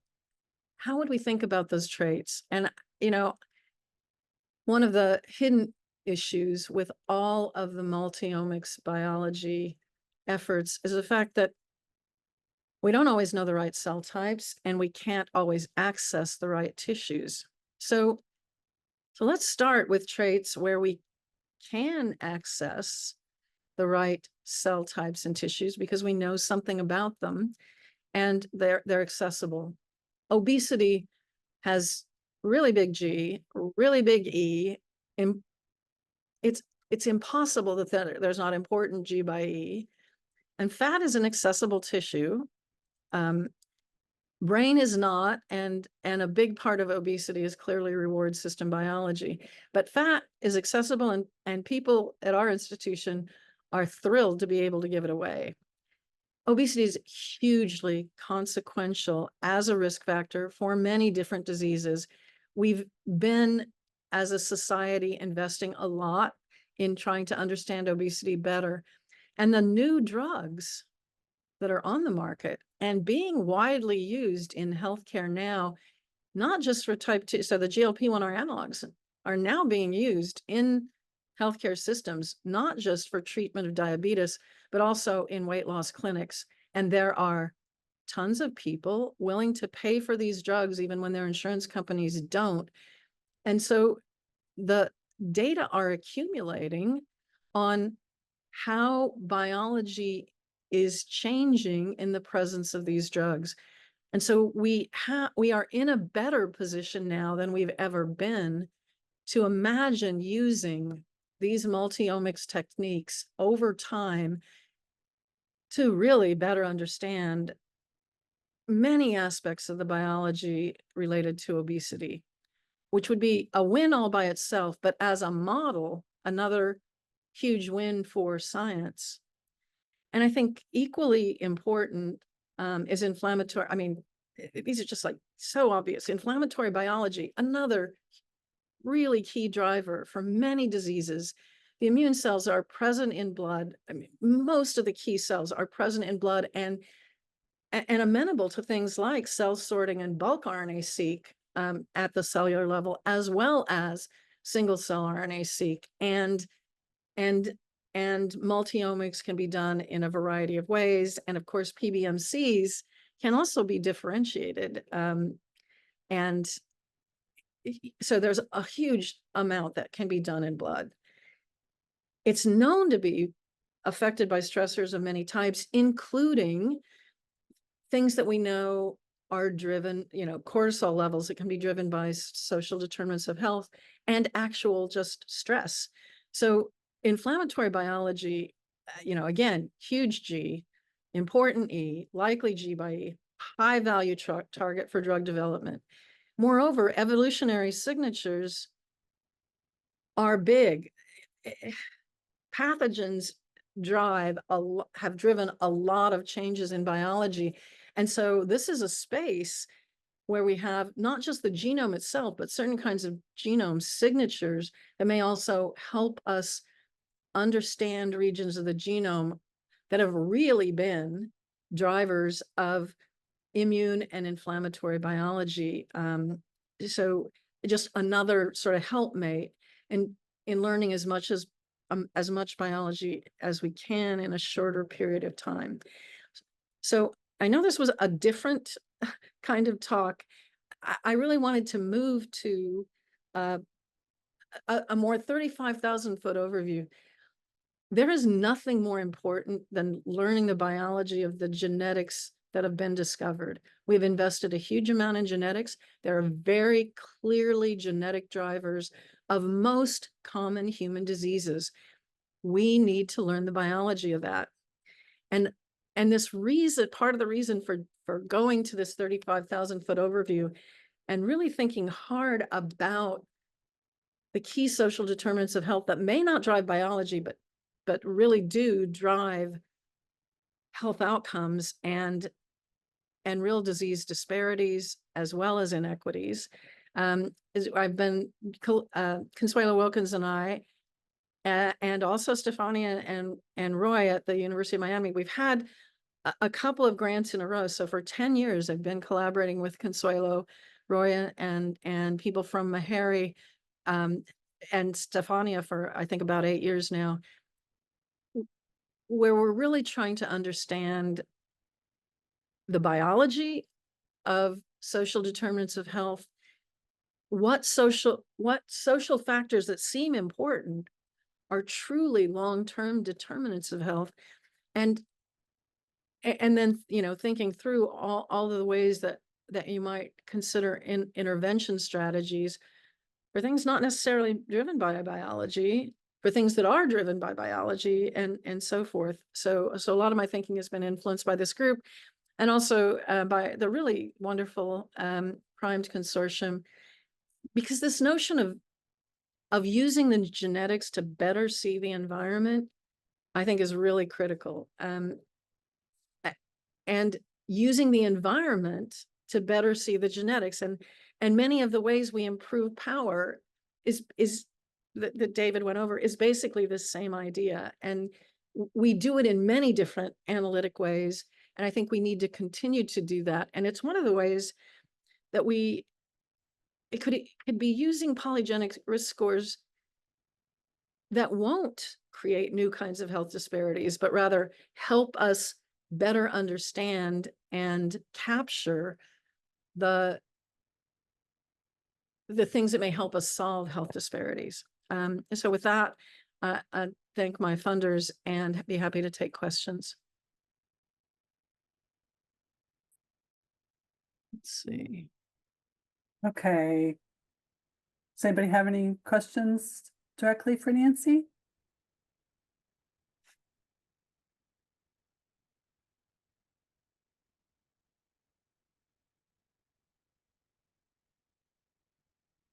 Yes, David. So I'll go ahead and get us started with the conversation. I think, you know, Nancy, that was a fantastic presentation, and I think it's a really great summation of the symposium, and really getting us set up to thinking about how do we take the information on individual susceptibility and move forward, you know, as we're thinking about you know, the next step on precision environmental health. Of how do we guide behavior or intervention to understand risk at the individual level as well as at the population level. And you know, we've kind of, you know, had our conversation going back and forth today between, you know, a DNA variation occurs at the individual level, but it also influences the health of the population. And so, you know, maybe getting some of your thoughts on and getting the conversation started, thinking about, you know, where does this fit in at the individual? Where does this fit in at the population? Yeah, so I definitely agree, and I want to emphasize the value of these measurements with only our partial understanding of what exposures are important. There are there are known exposures that we have a lot of trouble measuring and often can't capture because they were early exposure. Early exposure to arsenic in water may have really long-term health consequences that we can't capture easily because we don't have we don't easily capture in electronic health records, and even in some contexts of registers, enough about the lifetime exposure. But the more data we collect with these multi-omics, the more kinds of patterning we will see that will eventually be able to be linked to exposures. And I think there is a huge opportunity there that we're trying to grab hold of. We just have to remember that there's a lot of missing data. There's a huge missing data problem here because we simply don't know and or can't measure a lot of the exposures that will end up being big drivers of biology. But because we can measure that biology, there's still things we can learn. And that's the piece that we can't lose sight of, despite the challenges with the missing data problem. That's only a partial answer because we could talk about this forever, but that's one of the things we all love about the multi-omics data. It's so rich and it's capturing things well beyond just the genetics, but it's helping us to interpret genetic biology. It is also showing us biology that doesn't come directly from the genetics. Rick? Yeah, Nancy, thank you. That was quite a tour de force of lots of different ideas. So let's see if I understand you correctly. So the types of exposures that are going to have an effect are those that have biological consequences. No, no, I mean, there are definitely social determinants of health that may not have any direct biological consequences, except for the ways that they affect our ability to access healthcare. Like, imagine there are so many ways that income inequality will drive later onset disease because people can't and don't doctor for a lot of the small things. They can't afford to, they don't have access. Rural Tennessee is a hospital desert now. There are so few hospitals in rural Tennessee. Women with complicated pregnancies are 3 hours, 4 hours from a hospital where they need to be to deliver. And that's true for other parts of rural America, but not nearly so badly in states that enacted Obamacare.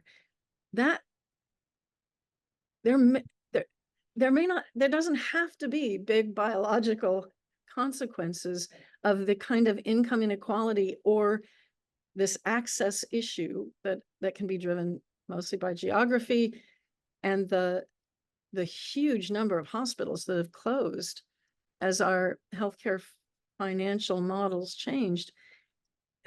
They don't have to exert. They may, some of them, some social determinants of health absolutely do, but some of them are so pervasive and long lasting, and income inequality is one of those, and geography can be one of those. They will have long-term, they will be determinants of long-term outcome. And if we look at some of those kinds of things, just access, we may not find any biology. And when we don't, like we should really be designing different kinds of interventions. And we know this. It's like a scientific way of saying, like, we have to solve the health part, the health consequences of income inequality pronto. It's the fastest and easiest way to improve health. And Nancy, what I'm thinking is that there may be direct and indirect effects. Yes, absolutely. So the indirect effects would be lack of access to healthcare, but and there may be more direct effects where given No, and yeah, so living in a food desert as a child may really drive a lot of important changes in methylation that Absolutely. that then is going to affect long-term obesity, risks for all kinds of diseases related to obesity. Or, you know, it's I mean, I think, yes, there's really big opportunities in both spaces. And I saw Indeed. Charmaine and Gary. Now maybe Gary can actually provide some insights in how do we capture all this. I mean, Yeah, we do think of the social determinants of health as being an integral part of the exposome.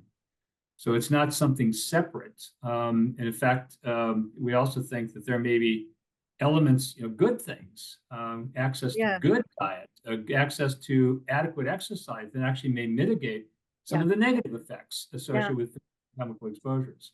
Well, I think early childhood trauma is a great example of a long-term determinant of health, amazingly long-term. And it's often a single childhood trauma that can be, you know, the thing reported. And so the opportunity to learn biology from that, because there almost certainly has to be important biology that drive a lot of those long-term health outcomes. It's a huge opportunity to learn more about an acute social determinant of health that may share biology, may share signatures that will relate to other kinds of social determinants of health. So it's really worth thinking about the ways that we can isolate the things that can drive long determinants without biology, and then the things that are pervasive and drive long-term outcomes, not necessarily through biology. Yeah, Gary, you had your hand up. I assume you wanted to make a comment. Yeah, I think that a lot of these measures, when you think about like the geography, for example, is that that would certainly change exposures, and you would see things because of where people live and their access to care and things. But I would argue that almost all social determinants of health will alter biology, because if the health outcome is altered, there must be a biological signature. That might be more a manifestation of the disease progression being worse or being farther away from homeostasis. But whether or not we need to know it to take action, that's an excellent point. Like, we don't have to do that. But I think there's a lot more there that is detectable. Yeah, so I'm really trying to get at causality and consequence. And so failing to get healthcare, you know, throughout life, to get adequate healthcare does mean you're not taking as much medication that keeps you healthy for longer. You're not treating your diseases adequately. And when the price of insulin was so high, we saw crazy things with people with type 2 diabetes coming in ketoacidosis because they couldn't afford to take their insulin. And when they got the flu, they were in ketoacidosis, even though they're type 2s, not type 1. And I don't even want to, we're still looking at it, but the potential consequences to women who couldn't afford their insulin during that time while they were pregnant are also pretty horrifying. And so the lack of access to the healthcare and drugs created bad biology, but you don't need to change biology. You probably couldn't change biology. You need to change the access to healthcare to fix it. I think the idea is that there are biological consequences that can be measured, and when you correct them, they should also get better. So whether or not you need to know that is a separate issue, but I think that there are biological signatures that can reflect that observation you just made. Now, for sure, there are many social determinants that have direct biology that drives long-term outcomes. But, you know, again, the income inequality thing can be totally causal for bad outcomes that doesn't require it to be changing biology itself. It is just purely the lack of the access. Charmaine? Hi, Nancy. Thank you so much for your always thoughtful approach to these issues. I think Gary said much of what I was thinking is that there are a lot of these social factors. I tend to not be one of those who talks about social determinants. I talked about social influences because I just stay away from the word determinants because I think Yeah, they no, we all influence, should right? stay away from determination. Whether they're social or biological, it's a problematic word for me. But I think there are a lot of things that we know influence health outcomes that we don't need any more studies to tell us, right? That we need to fix those things. And I think that's part of your point. And I think that's what I was hearing from Gary.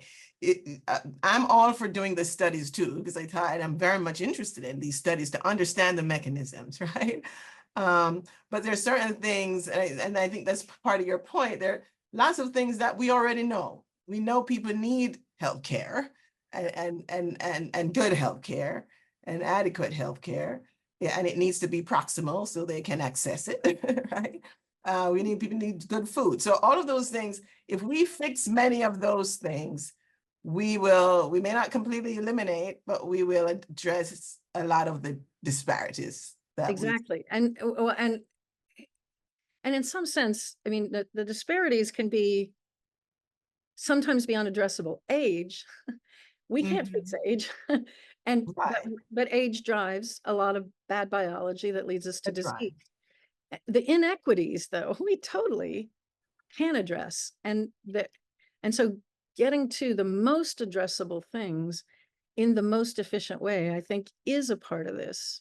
And yeah, I totally agree. Inequities as the driver of the disparities, right? So the inequities are what we need to address, because those inequities are the things that create the disparities we see. Yeah, and those can be genetic, they can be environmental, and it may be that part of what we need to do is get to more of the biology so that we,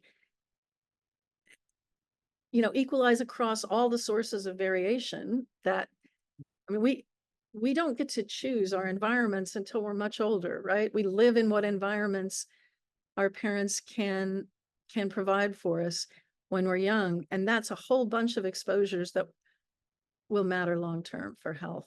And then even as we try to choose better environments, there are things completely out of our control on, many kinds of exposures that we don't understand yet as being harmful to us.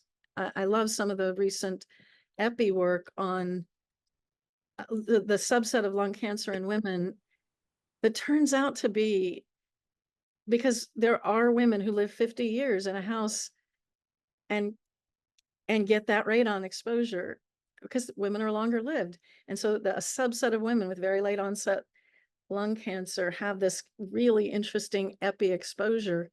And what an opportunity that is for trying to learn more about the biology of radon exposure. So yeah, I totally agree. Yeah. I'm in violent agreement. Yeah, and I think one of the other values in understanding the underlying mechanisms in terms of the biological changes that occur is the fact that, very often people who study health inequities and health disparities who are making the case for the negative impacts of these things on our health don't really have the evidence to prove to the people who are skeptical, right? And there are people like, show me the data, right? But I think the data are there for that is true. Some of these things. And so and Consuelo is one of the, she's the hard ass in our group on, I don't want to talk about anything that we can't show is a determinant of health outcome, is a contributing factor to health outcomes. Right. If there's not data, if it's just an interesting thing that we want to test for, well, that's fine. That's in a different box. We're going to look for evidence for the possibility that this measurement that we can now make impacts long-term health outcomes. But there are a whole bunch of things that are already shown. Many of them are different aspects of socioeconomic status. And some of those definitely drive biology. Some we don't know yet. And so I think that that's another interesting area to try to understand better. And that's what I mean by using what we can do now to really put in a bucket by itself the things that are clearly driving signatures that impact long-term omics measures. That the mercury was a great example of one that is clearly doing that, and maybe a long-lived exposure.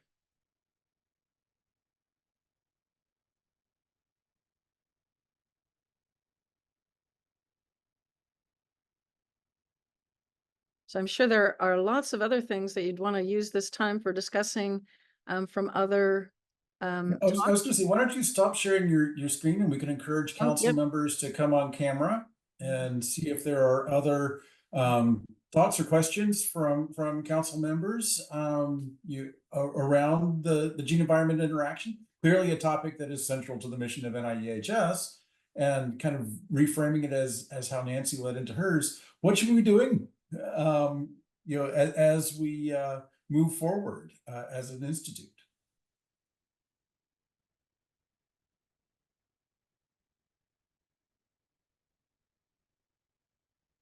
So one thing that I was kind of thinking as Gary was asking his question of Nancy is, where can biology serve as the integrator of different environmental exposures? So it can be kind of a more lasting record of some previous insult that happened, whether it's a chemical exposure or a social exposure that is indicative of some perturbation that has happened.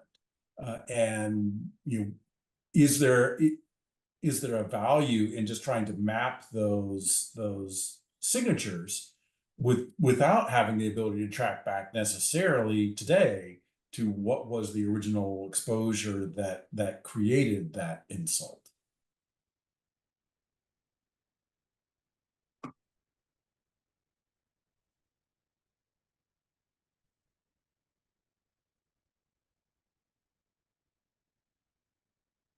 Well, I love the idea of looking at exposures that we know, looking for downstream biology of exposures that we know affect the same diseases. And cigarette smoking and radon, for example, and lung cancer, and aspects of inflammatory biology that we know can be impacted by cortisol, for example, the whole stress response, can impact hypertension. It has a whole bunch of interesting biology. Do we see commonalities across different things that are impacting genes that we know are important in inflammatory biology? I think grabbing a hold of common phenome with we know has different environmental exposures and trying to understand whether there's any sharing of the signatures might give us some insights into what pieces of the biology are shared. Nancy, I'll just add, I mean, I think that's, this is where the potential for the large biobanks, like what you presented, is can we construct an an omic signature that reflects smoking history and exposure that then can be evaluated in some of these other studies. Take that signature, construct it, impute it, however you want to do it, and then evaluate it in that study that has, the outcomes of interest to see what's common, what's not common, and those things. One of the challenges, so the smoking exposure is one of the few that we know is really long-lived.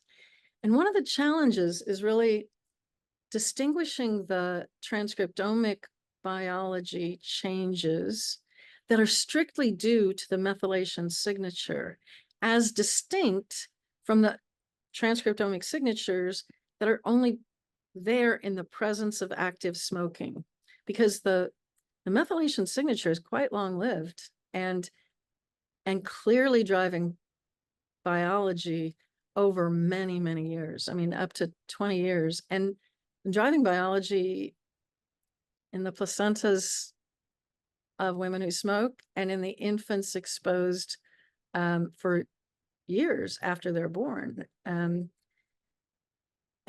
because what you want to do is not just the transcriptomic changes that smoking causes while you're smoking. You want those long-term changes. And to do that, you need independent data on the transcriptomics that you can match up to those methylation changes and look at it in isolation. And I think, so we've been trying to do this in our biobank. And the one really cool observation that makes me think we're on the right track is you definitely, for transcriptomic prediction models built in brain, when you try to hone in on just the biology that's changed by the methylation signature, you capture a bunch of reward system phenotypes.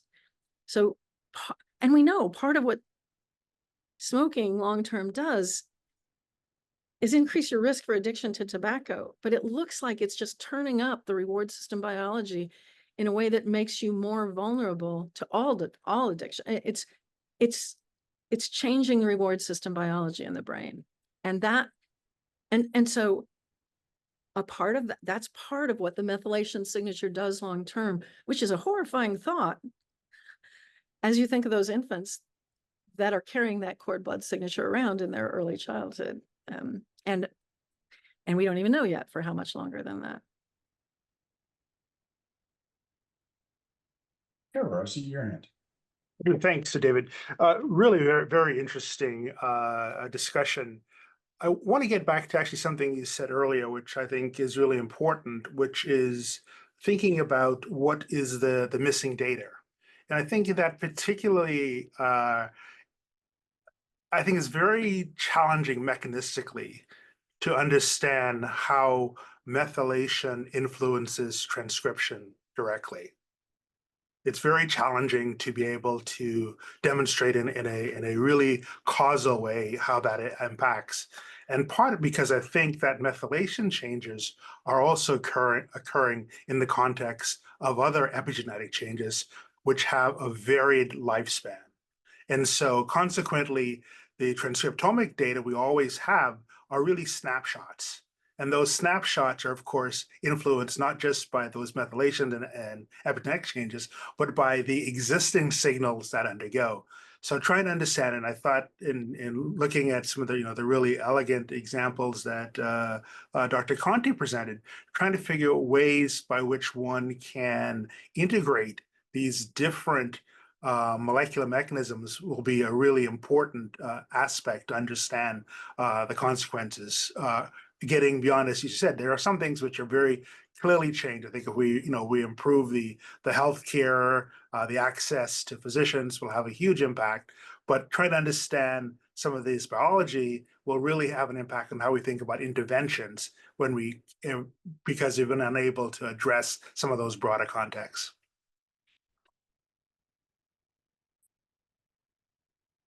I mean, I'll add to that. I mean, and that is where I think, we can leverage these experimental studies because they can get at that causal mechanism a little bit better, defining these profiles, these signatures that we should be looking at that reflect that change, and then go into the human studies and say, can we just measure that? That gets to Nancy's thing. If you think of a smoking challenge experiment that then measures omic profiles, what are the profiles that we see sort of in the short term versus long term, and how then we measure that across cohorts to then link up to omic changes in the human data and risk outcomes, right? I mean, that's the challenge, right?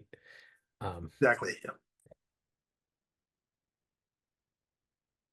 But I do also think there's value in thinking through and trying some experiments on comparing global signatures. So David in particular laid out some really important and interesting distinctions in how we analyze multiomics data, putting it all together to just find patterns, which may be a really good way to compare different exposures that lead to the same things. And, you know, for example, would there be overlap in an analysis going across all those omics at once in the subset of BioView subjects that have clearly had an early childhood trauma, and that's one we are measuring, and in people who are reporting post-traumatic stress, you know, for more of an adult based trauma, and there are plenty of those people too. Could we might be able to learn some things in all three of the different ways that David talked about doing those, analyzing the multiomics data, with the direct comparison of the patterning maybe being one question, but then following up on individual genes, and what's, you know, as to what is actually shared that is reflective of those underlying pattern sharings. And, you know, and then like how, even just understanding how variable certain measured exposures are across people is just a fascinating thing because to the extent that's associated with different levels of risk, how do we reverse that? How do we get back to, you know, move the system back to the lower level of risk? And that the opportunities there to think about drugs that would target the biology of exposures is really a fascinating one. And we incidentally get that sometimes if we've got when we have the social determinants of health and environmental exposures in something like a biobank where we've got the long-term health consequences to look at.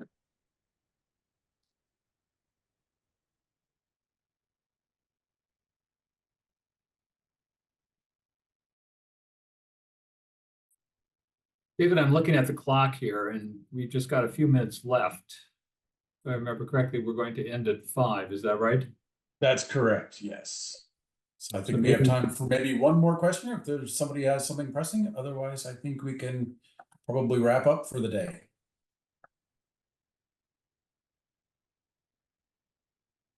See nothing. I propose then that we adjourn. Okay, why don't we give Kim McAllister the final say here? So Kim, anything you want to just summarize and comment before we close up for the day? Yeah, can you hear me okay? Yes. Okay, good. Yeah, no, I think that was really helpful for us. You know, especially we're sort of, as you could see from my talk, we're kind of going in a lot of different directions, but I think that this really helped to think about a lot of different aspects of how the G/E portfolio might lead into precision environmental health and, you know, some of the more translational aspects of it as well. So yeah, I want to thank all the speakers. They were all very busy and I'm very appreciative that they took time out to do this.